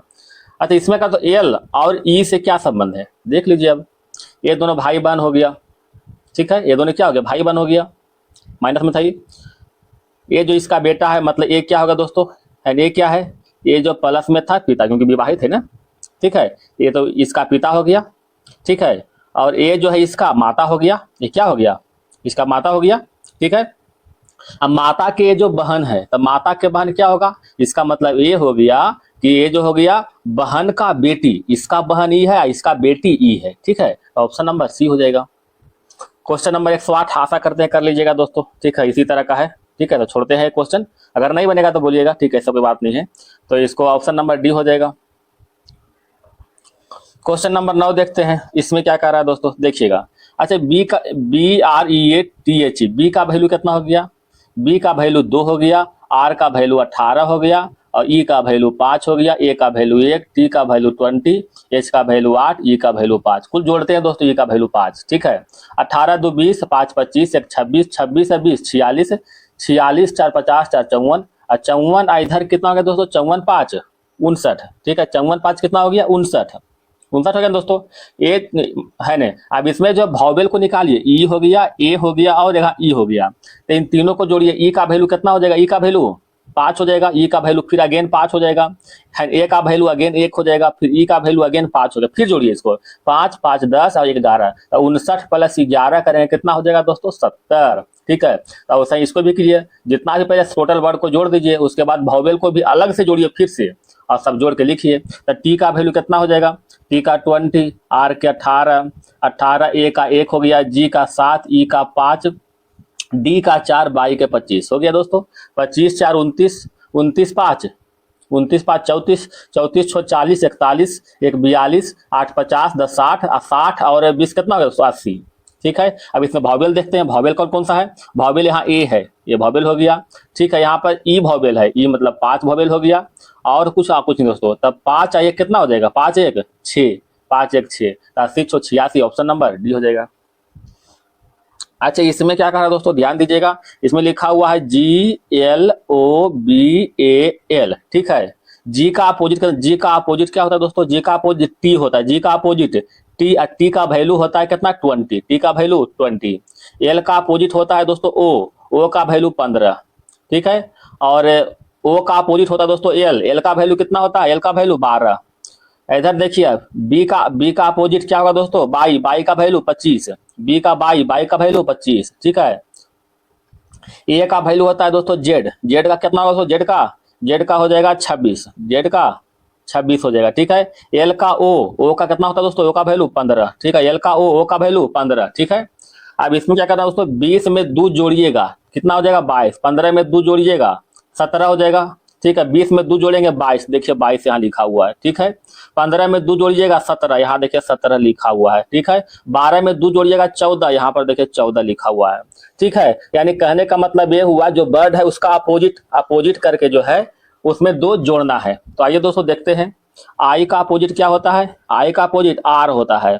ठीक है, एम का अपोजिट एन होता है, पी का अपोजिट पी 16 11 यानी के हो जाएगा। इधर कितना ए का जेड यानी 26 हो जाएगा, यानी जेड करते हैं दोस्तों। सी का अपोजिट कितना, सी का दोस्तों बोलो, सी का 23 4 27 यानी 23 क्यू होता है ना, 23 नहीं, एक मिनट, एक डब्लू हो जाएगा दोस्तों। ठीक है, डब्लू नहीं दोस्तों, किसका हो जाएगा, एक्स हो जाएगा। ठीक है, और टी का हो जाएगा किसका, देखिएगा टी का बताइएगा दोस्तों,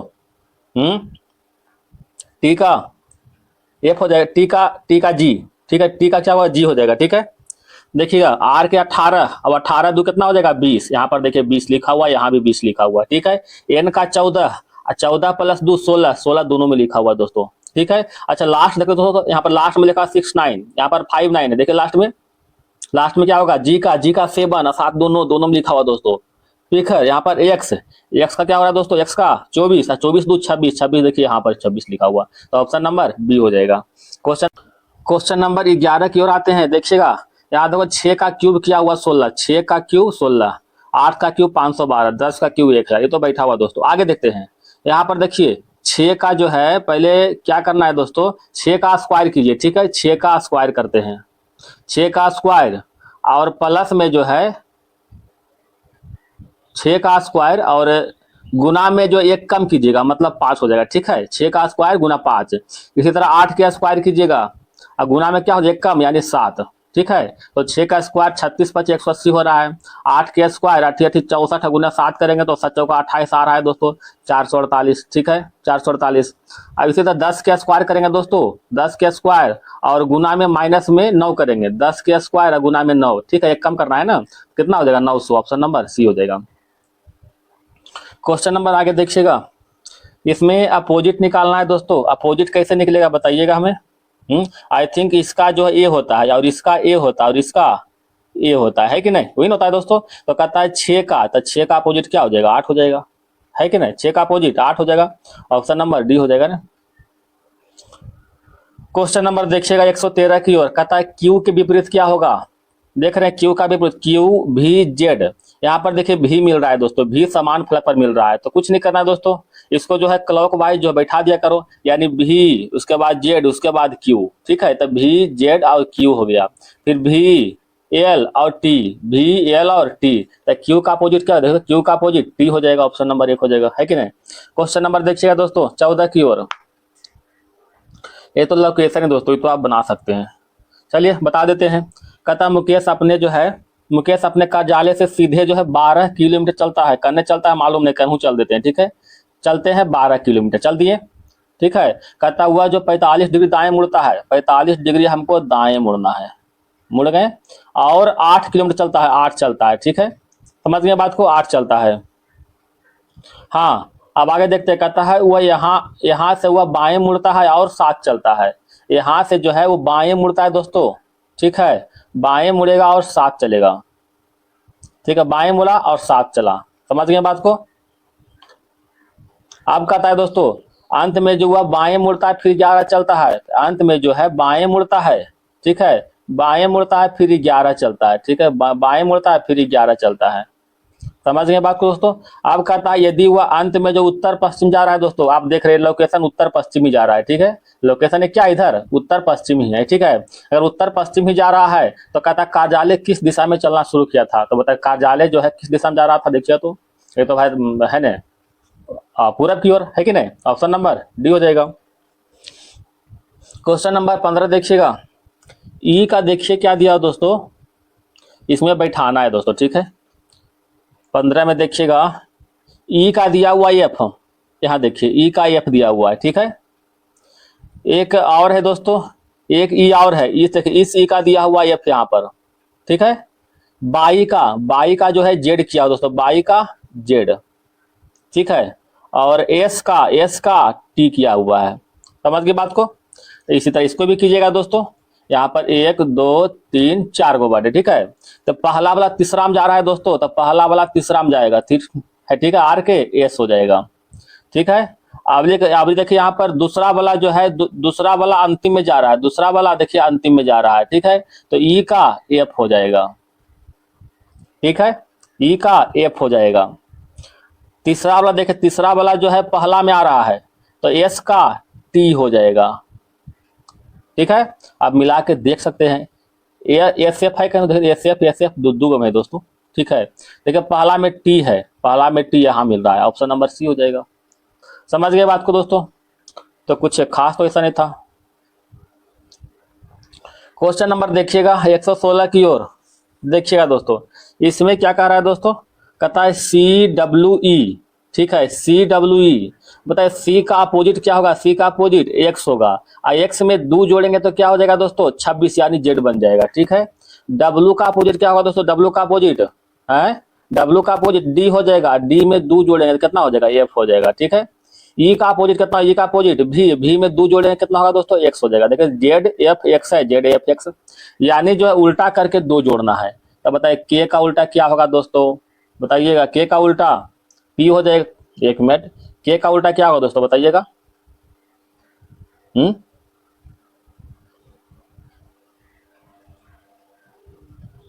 पी हो जाएगा ना, ठीक। ये जो के का उल्टा पी हो गया, अब पी में 2 जोड़े कितना हो जाएगा दोस्तों आर हो जाएगा, ठीक है। आई के उल्टा आर होता है दोस्तों, आर में 2 जोड़ेंगे तो टी बन जाएगा, ठीक है। एल का उल्टा क्या होगा दोस्तों ओ में 2 जोड़ेंगे तो 15 2 17 क्यू हो जाएगा, यानी R T Q, option number B हो जाएगा। क्वेश्चन नंबर 17 देखिएगा, इसमें रीजनिंग का लेवल जो है बहुत ही अच्छा है दोस्तों, ठीक है। अच्छा यहाँ देखिएगा दोस्तों, कहता है PUREIDGT, इसमें भी सेम टू सेम वही है दोस्तों, ठीक है। पी का अपोजिट क्या हो जाएगा बताइएगा, पी का अपोजिट PURE, तो पी का अपोजिट क्या हो जाएगा के हो जाएगा, ठीक है। और यू का अपोजिट क्या होगा, यू का अपोजिट एफ, ठीक है, यू का अपोजिट एफ हो जाएगा। आर का अपोजिट आई हो जाएगा, ठीक है। एफ का अपोजिट बताइएगा दोस्तों, एफ का अपोजिट यू हो जाएगा, ठीक है। अब इसमें क्या कर दो, यहाँ पर देखिए आई दिया हुआ है, तो 11 में से 2 घटाएंगे 9 बचेगा, तो के में से 2 घटाइएगा कितना बचेगा आई हो जाएगा। एफ में से 2 घटाइएगा कितना हो जाएगा डी हो जाएगा, ठीक है। आई में से 2 घटाइएगा कितना हो जाएगा दोस्तों जी हो जाएगा। यू में से 2 घटाइएगा कितना हो जाएगा बताइएगा दोस्तों, यू में से 2 घटाएंगे तो एस हो जाएगा। IDGS कहीं है देखिएगा तो, अच्छा यहाँ पर IDGT दिया हो दोस्तों 21, कुछ गलती हुआ है कि देखे तो। अच्छा यहाँ पर ई है दोस्तों, हम यहाँ पर एफ कर दिए थे, तो यहाँ पर जब ई हो गया तो यहाँ पर भी हो जाएगा ना। अब इसमें घटाएंगे 2 तो क्या हो जाएगा देखिए तो, इसमें घटाएंगे 2 तो क्या होगा दोस्तों, भी में से 2 तो टी हो जाएगा। IDGT देखिए IDGT है ना यहाँ पर, है कि नहीं। अब इसको उसी तरह बैठाते हैं, तो एल का अपोजिट क्या होता है बताइएगा, एल का अपोजिट ओ होता है, एल का अपोजिट ओ, ओ में से 2 घटाएं क्या हो जाएगा, एम हो जाएगा। एम वाला कहाँ है दोस्तों, एम वाला देखिए ये वो है, ये ऑप्शन नंबर ये हो जाएगा। क्वेश्चन नंबर देखिएगा 18 की ओर, ये तो मान धर के हल करना दोस्तों, आप लोग हल कर लीजिएगा, ठीक है। 18 को, 18 का आंसर हो जाएगा ऑप्शन नंबर बी। 19 भी वही दोस्तों, ठीक है, अदल बदल करना है, इसको हल कर लेना है। 19 का हो जाएगा दोस्तों ऑप्शन नंबर बी, ठीक है। 20 का भी छोड़ते हैं दोस्तों, 20 का बी हो जाएगा। 20 एक। क्वेश्चन नंबर देखिएगा दोस्तों 121, ये कम से कम बता देते हैं, ठीक है, फिर कहिएगा सब छोटे चले गए। ए का अर्थ हुआ प्लस, ए का अर्थ हुआ सर, ए का अर्थ हुआ भागा, तब भाग कर देंगे यहाँ पर। बी का अर्थ हुआ गुना, गुना कर देते हैं। सी का अर्थ प्लस, ठीक है। डी का अर्थ माइनस, हो गया। अच्छा 29 के स्क्वायर करते हैं 841, मतलब 29 से भाग लगाएंगे तो फिर 29 ही आएगा। अच्छा 29 गुने 13 करेंगे दोस्तों, कितना हो जाएगा, 29 दहे 290 या 29 तिया 87 होता है, 7 9 8 17 2 1 3 377, यानी यहाँ पर आ जाएगा 377 आ जाएगा, ठीक है। 377 प्लस 23 कितना हो जाएगा दोस्तों, है 80, यानी 400, टोटल हो जाएगा 400। 400 में घटाएंगे 91, कितना होगा दोस्तों, 309, ऑप्शन नंबर डी, ठीक है। तो इसी तरह हल कर लेना है, ज्यादा भारी सब नहीं होता है। 22 का तो इसका ऑप्शन नंबर क्या होगा दोस्तों, 22 का ऑप्शन नंबर 1 हो जाएगा। 23 भी वही काम है, ठीक है, हल कर लीजिएगा अदल बदल करके। 23 का हो जाएगा बी, ठीक है। 24 में आते हैं दोस्तों, ध्यान दीजिएगा, कुछ वर्ड दिया हुआ, कुछ अक्षर दिया हुआ लेटर में, कहता प्रत्येक अक्षर को अंग्रेजी वर्णमाला के क्रम में बाएं से दाएं पुनर्व्यवस्थित किया जाए। अंग्रेजी वर्णमाला के क्रम में कहता, ध्यान, जैसे अंग्रेजी वर्णमाला क्रम मतलब क्या होता है, ABCD के रूप में जो है इसको करना है, ठीक है। तो यहाँ पर देखिए पहले ए आ रहा है, तो ए को हम लिखते हैं जी क्रम में ए को लिखते हैं, ए यहाँ पर लिखा गया। ए के बाद क्या आता है दोस्तों, देखिए ए के बाद यहाँ पर ई आ रहा है, तो ई यहाँ पर लिखिएगा, ठीक है। ई के बाद क्या आ रहा है दोस्तों, देखिएगा जी आ रहा है, तो जी लिखिएगा। जी के बाद क्या आएगा दोस्तों, एच आएगा, तो जी और नहीं कहीं दोस्तों नहीं है जी, एच आएगा तो एच लिखेंगे। एच के बाद हो जाएगा जी एच हो गया, जी एच के बाद आई आएगा तो आई लिखेंगे, ठीक है। आई खत्म। आई के बाद क्या आएगा दोस्तों, आई के बाद देखिएगा एम आएगा, है ना, एम आएगा, और तो कुछ है ना, एम आ जाएगा। एम के बाद एन आ जाएगा, ठीक है। एन के बाद क्या दोस्तों, एम हो गया, एन हो गया, उसके बाद हो जाएगा दोस्तों आर, आर हो जाएगा। आर के बाद क्या होगा दोस्तों, आर के बाद एस हो जाएगा, फिर टी हो जाएगा, हो गया। अब देखिए यहाँ पर जी और जी मिल रहा है, ये देखिए मिल गया, ठीक है। एच और एच मिल रहा है दोस्तों, एम और एम मिल रहा है, आर और आर मिल रहा है, और कहीं मिल रहा है, नहीं मिल रहा है, यानी टोटल 1 2 3 4 को, ठीक है। 1 हो गया, 2 हो गया, 3 और 4 को, यानी ऑप्शन नंबर क्या हो जाएगा, डी, 4 को। क्वेश्चन नंबर 125 भी वही सेम टू सेम कर रहा है दोस्तों, जैसे ऊपर किया उससे नीचे है, तो इसको आप लोग हल कीजिएगा ये क्वेश्चन को, ठीक है। तो इसका राइट आंसर हो जाएगा दोस्तों ऑप्शन नंबर ए, ठीक है। क्वेश्चन नंबर 126 देखिएगा, असंगत को चयन करे कहता है, ध्यान दीजिएगा। कोडवर्ड आपको जो याद करना 100%, इसे कोडवर्ड जो है, आप कोडवर्ड जो है कम से कम याद कर लीजिएगा, ठीक है। तो यहाँ पर Q दिया हुआ, यहाँ पर J दिया हुआ, तो 10 प्लस 7 हो रहा है 17, ठीक है। इसको हम इधर से 10 प्लस 7 17 हो रहा है, ठीक है। यहाँ देखें 13 प्लस 4 17 हो रहा है दोस्तों, ठीक है। इसमें भी जो 24 25 26, इसमें भी देखिए 4 बढ़ रहा है, ठीक है। 11 4 15 4 बढ़ रहा है, इसमें देखिए 7 बढ़ रहा है दोस्तों, तो ये तो ऑप्शन नंबर केवल 1 हो गया, संगत में यही छट गया। कोडवर्ड ध्यान रखिएगा दोस्तों, बनेगा बढ़िया से, तो कोडवर्ड याद कीजिएगा इसको, ठीक है। क्वेश्चन नंबर 27 देखिएगा दोस्तों, भिन्न अक्षरों के समूह को चयन करना, इसमें 3 समान होगा, 1 भिन्न है, ठीक है। तो देखिए क्या कर रहा है, एस और एम को जोड़ना है दोस्तों, तो 19 प्लस 13 कितना होता है, 19 3 22 10 32, 25 प्लस 7 कितना होगा दोस्तों, 32, देख रहे हैं बराबर हो रहा है ना। जोड़िएगा दोस्तों, 22 प्लस 3 25 हो रहा है, 14 4 18 हो रहा है, ये बराबर नहीं हो रहा है। इधर देखिएगा 8 4 12 हो रहा है, 10 2 12 हो रहा है, मतलब बराबर हो रहा है, ठीक है। तो ऑप्शन नंबर डी जो है बराबर नहीं है। क्वेश्चन नंबर 128 देखिएगा, इसमें क्या है दोस्तों,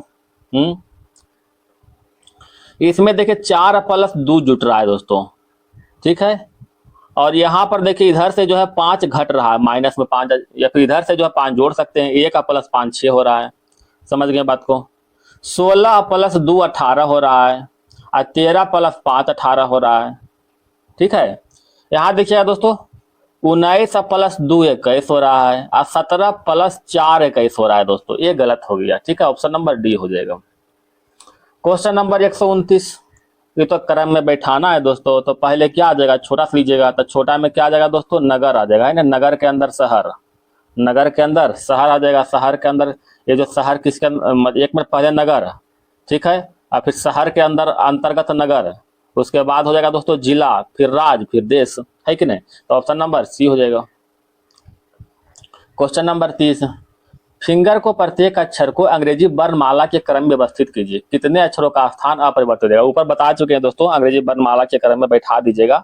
जैसे हम पहले क्या आ जाएगा, ई आ जाएगा, तो यहाँ पर पहले ई कीजिएगा, ई के बाद एफ आएगा तो एफ कीजिएगा, एफ के बाद क्या आएगा दोस्तों, जी आएगा, जी के बाद क्या आएगा दोस्तों, आई आ जाएगा, आई के बाद क्या आ जाएगा, एन आ जाएगा, एन के बाद आर आ जाएगा। तो कहता है कितने अक्षर का स्थान अपरिवर्तित रहेगा। ठीक है, तो 1 2 3 4 5 गो का स्थान अपरिवर्तित है, छठा मिल रहा है, आर मिल रहा है ना सेम टू सेम जगह पर। तो 5 स्थान के जो है अपरिवर्तित रहेगा। 5 को दिया नहीं दोस्तों, कहीं कुछ गड़बड़ हुआ का।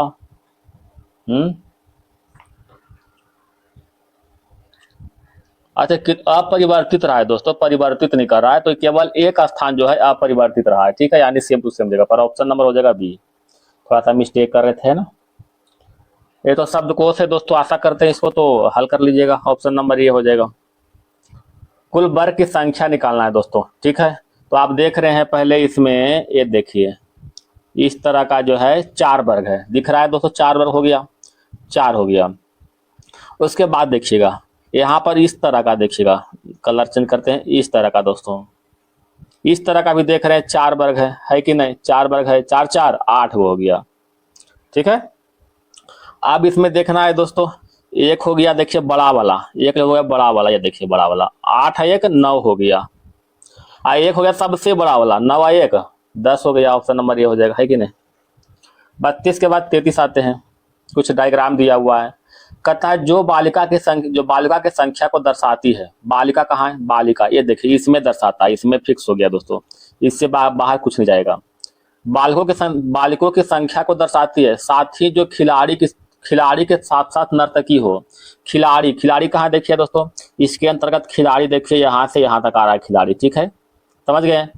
यानी अब कहता है दोस्तों साथ में नर्तकी हो, नर्तकी कहाँ है दोस्तों, नर्तकी देखिए यहाँ तक आ रहा है। ठीक है, अब बताए तीनों में कौन है, तीनों में एक ही को बढ़े हुए किया है 6। ऑप्शन नंबर ये हो जाएगा। ये तो क्रम वाइज है दोस्तों, बैठा सकते हैं, क्या कहते हैं इसके बारे में। थोड़ा सा देखिएगा दोस्तों, 3 गुना 6 करेंगे, 3 गुना 6 कितना होगा, 18, 18 में से एक गया 17। ठीक है, अब 17 गुने 5 करेंगे, 17 गुने 5 करेंगे, कितना होगा 85, 85 में से 2 गया 83। ठीक है, अब जो है 83 गुना 4 करेंगे। ठीक है, तो 83 गुना 4 करेंगे दोस्तों, कितना हो जाएगा, 4 तिया 12 के 2, 8 तिया 24, 4 तिया 12 के 2 और 800 का 32 एक 33, 332, 332 में से घटाएंगे, अभी 3 घटेगा, माइनस में 3 हो जाएगा, तो 329 हो जाएगा। तो अब यहाँ पर गुना में 4 करेंगे, सॉरी गुना में जो है 3 हो गया दोस्तों, गुना में 1 6 5 4, अब 3 हो जाएगा, गुना में 3 करेंगे, अब माइनस में 4 कर देंगे। ठीक है, तो गुना में 3 माइनस 4 मतलब 329 गुना में 3, अब माइनस में 4 कर देना है। ठीक है, तो इसका राइट आंसर आ जाएगा ऑप्शन नंबर ए आ जाएगा। इधर देखिएगा दोस्तों, इसमें क्या कर रहा है, यहाँ से यहाँ कन्वर्ट करने में हमें ऐसा लग रहा है दोस्तों कि 2 से पहले डिवाइड किया हुआ है, तो 300 में 2 से डिवाइड करेंगे, कितना आ जाएगा, 150 आ जाएगा ने, अब प्लस में 2 जोड़ दिया गया, 152 आ गया ने, 152 को 2 से डिवाइड करेंगे, कितना आ जाएगा बताइएगा, 76, और 76 में जो है अभी 4 जोड़ा हुआ है। ठीक है, 80 आ गया, 80 में 2 से डिवाइड करेंगे, कितना हो जाएगा दोस्तों 40, अभी 2 4 अभी 8 जोड़ा हुआ है दोस्तों, 48 आ गया, देखिए 48 है यहाँ पर, समझ गए बात को। अवरी जो है फिर 2 से डिवाइड करेंगे 48 को, कितना आ जाएगा 24, है ने, और 24 में अवरी 16 जोड़ेंगे, 24 में 16 जोड़ेंगे अवरी। ठीक है, पहले 2 जोड़े, फिर 4 जोड़े, फिर 8 जोड़े, अवरी 16 जोड़ रहे हैं, समझ गए। तो यही क्रम में इसको बैठा देना है, इसका राइट आंसर हो जाएगा दोस्तों ऑप्शन नंबर सी हो जाएगा। आशा करते हैं क्रम समझ में आपको आना चाहिए। ठीक है, अगला में क्या कर रहा है दोस्तों, अगला में देखिएगा 30 से 20 ले गया दोस्तों, मतलब ये हुआ कि पहले जो ये आधा किया गया, पहले 2 से डिवाइड कीजिए, कितना होगा 15। अब 15 में जो है 5 जो है जोड़ा गया है, डिवाइड करने पर कितना आ जाएगा 15। 15 में जो 5 जोड़ेंगे तो कितना आ जाएगा 20 आ जाएगा। ठीक है, ठीक है। अगला है दोस्तों 20 को जो है 1 से गुना कीजिए, कितना हो जाएगा 20। 20 को 1 से गुना करें कितना होगा 20। इसमें अभी 5 की जगह पर अभी 10 जोड़ना है, तो 20 10 कितना हो जाएगा 30। 30 को अभी जो है आधा से यहाँ पर देखिए दोस्तों, फिर से करते हैं। ठीक है, समझ में आ रहा है कि नहीं, एक बार फिर से करते हैं दोस्तों, शायद बोलने में कुछ मिस्टेक कर रहे हैं हम। 136 देखते हैं। ठीक है, 30 लिखते हैं, 20 भाट 60 और 140। ठीक है, यहाँ से यहाँ जाने के लिए दोस्तों पहले में 1/2 करेंगे। ठीक है, यानी आधा करेंगे, चाहे 0.5 करते हैं। ठीक है दोस्तों, प्लस में 5 करते हैं। इसको यहाँ से यहाँ जाने के लिए दोस्तों गुना, इसमें जो है ये इसमें जो डिवाइड करेंगे 1 से। ठीक है, और प्लस में 10 कर देंगे। यहाँ से यहाँ जाने के लिए दोस्तों डिवाइड करें किससे, डिवाइड कर देंगे 1.5 से। ठीक है, 1 के बाद क्या आएगा 1.5, यानी 1.5 से 1.2 से डिवाइड कर देंगे। ठीक है, और इसमें जो है प्लस में जोड़ देंगे दोस्तों, कितना बताइएगा 15 जोड़ देंगे। ठीक है, 5 10 और 15 इस तरह से चल रहा है दोस्तों। तो इसको जो है 1 से डिवाइड करें कितना हो जाएगा 20, और 20 में 10 जोड़ेंगे 30 आ जाएगा। ठीक है, ऑप्शन नंबर ए हो जाएगा। क्वेश्चन नंबर 137 देखते हैं दोस्तों।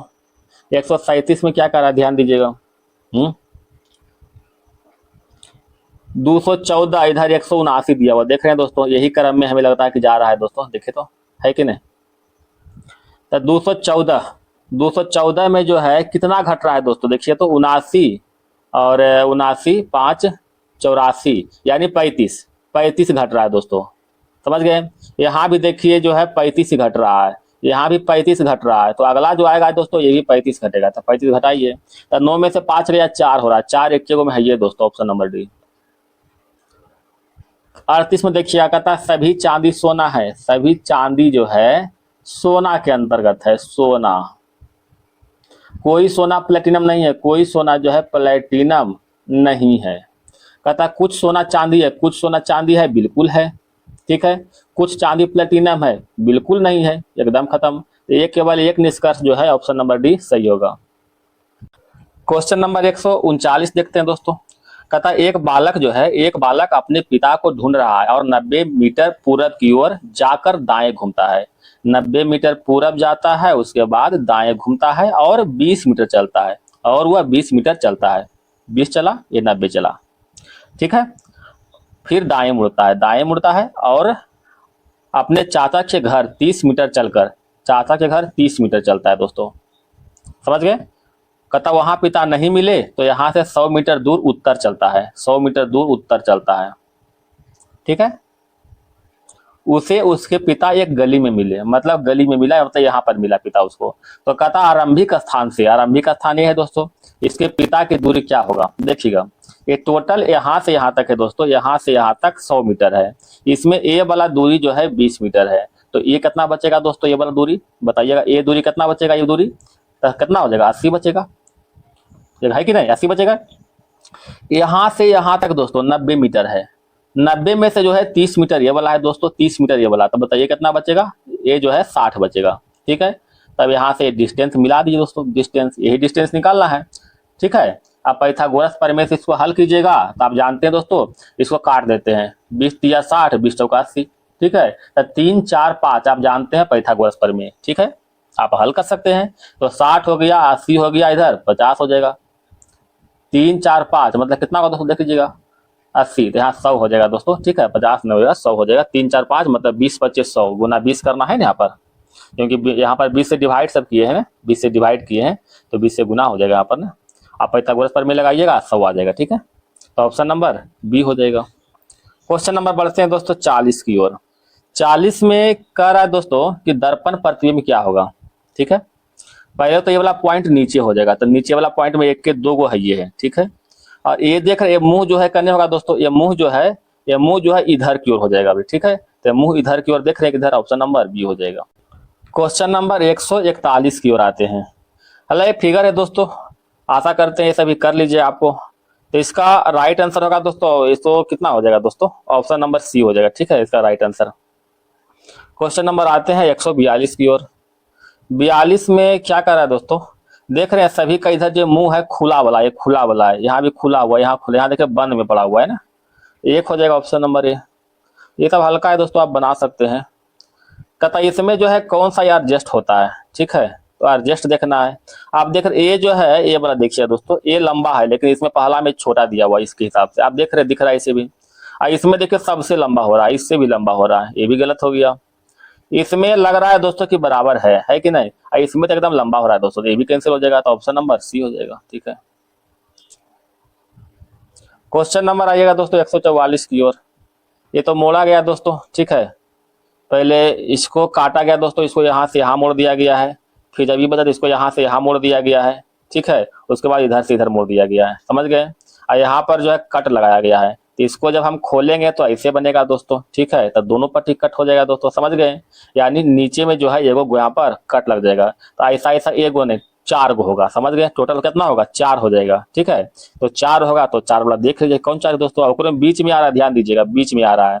एक यहाँ आएगा, एक यहाँ आएगा दोस्तों, एक यहाँ आएगा, एक यहाँ आएगा, एक यहाँ आएगा, तो ऑप्शन नंबर क्या हो जाएगा, बी हो जाएगा, है कि नहीं। क्वेश्चन नंबर 145 चलते हैं दोस्तों। तथा इस परीक्षण के समस्या के आंकड़ा लकड़ी के ब्लॉक का है। उस स्थिति के बारे में सोचिए जो आपको तब मिलेगी जब आप ब्लॉक को उसके सामने की तरफ नीचे रखेंगे। आप यहाँ खड़ा है दोस्तों, ये सामने आपका एक ब्लॉक है, ठीक है, समझ गए ना। अब इसको अपने तरफ खींच के देखें क्या होगा, यानी इसको जो इधर पलटना है, समझ गए, एक विजुअलाइज कीजिएगा तभी समझ में आएगा। इसको इधर पलटना है दोस्तों, समझ गए। तो पलटने पर क्या होगा, ये नीचे वाला पार्ट दोस्तों, नीचे वाला दोनों पार्ट है झक जाएगा, ठीक है। और जो ऊपर दिख रहा है ना वो पार्ट इधर सामने हो जाएगा, है ना, आएगा। तो ये वाला पार्ट नीचे आएगा, यानी उजला वाला आ जाएगा इस तरह से, ठीक है। ये आपको उजला वाला पार्ट दिख रहा है ना, उजला वाला पार्ट इस तरह से चलाएगा, ठीक है, और काला वाला पार्ट इस तरह से चलाएगा, समझ गए, काला वाला पार्ट, ठीक है, यहाँ पर आ जाएगा, यहाँ पर आ जाएगा, ठीक है। तो यहाँ पर देखिए उजला वाला पार्ट नीचे आ गया, काला वाला पार्ट ऊपर आ गया, ठीक है, और ये तो झक गया दोस्तों। और ये वाला पार्ट ऊपर हो जाएगा ने, और ये वाला पार्ट नीचे हो जाएगा, क्योंकि अपने तरफ ऐसे खींचे हैं, ठीक है। तो देखिए ऑप्शन नंबर क्या हो जाएगा, 3 हो जाएगा, ठीक है, ऑप्शन नंबर सी हो जाएगा, option number C. Question number देखिए दोस्तों 146 की ओर।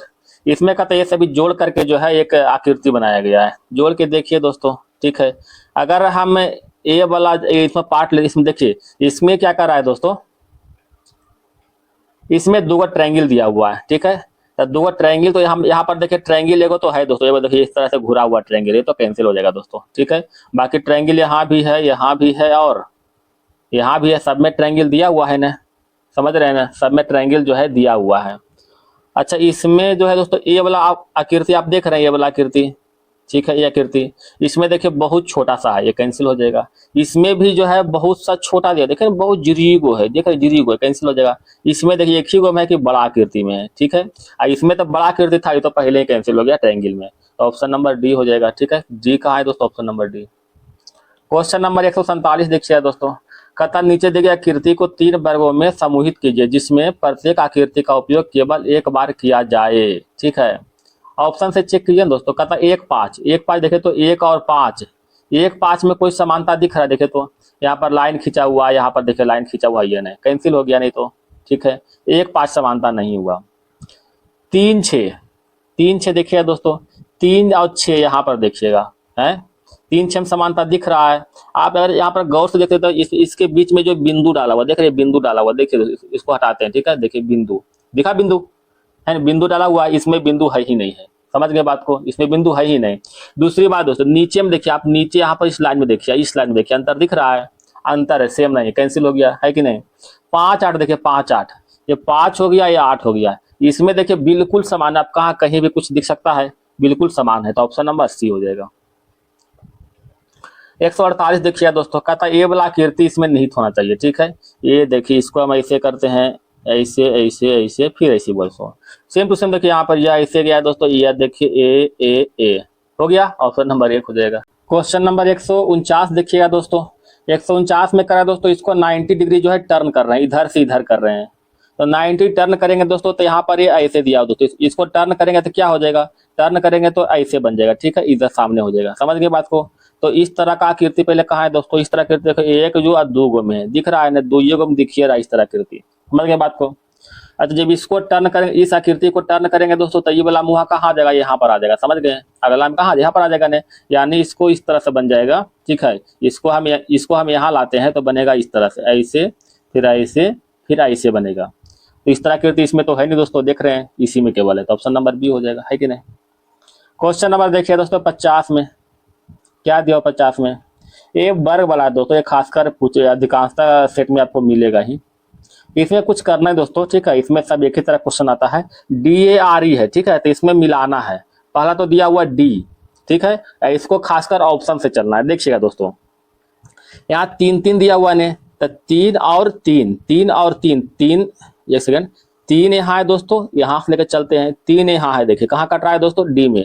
तो क्या D है, 3 का वैल्यू D है, बिल्कुल D है, ठीक है।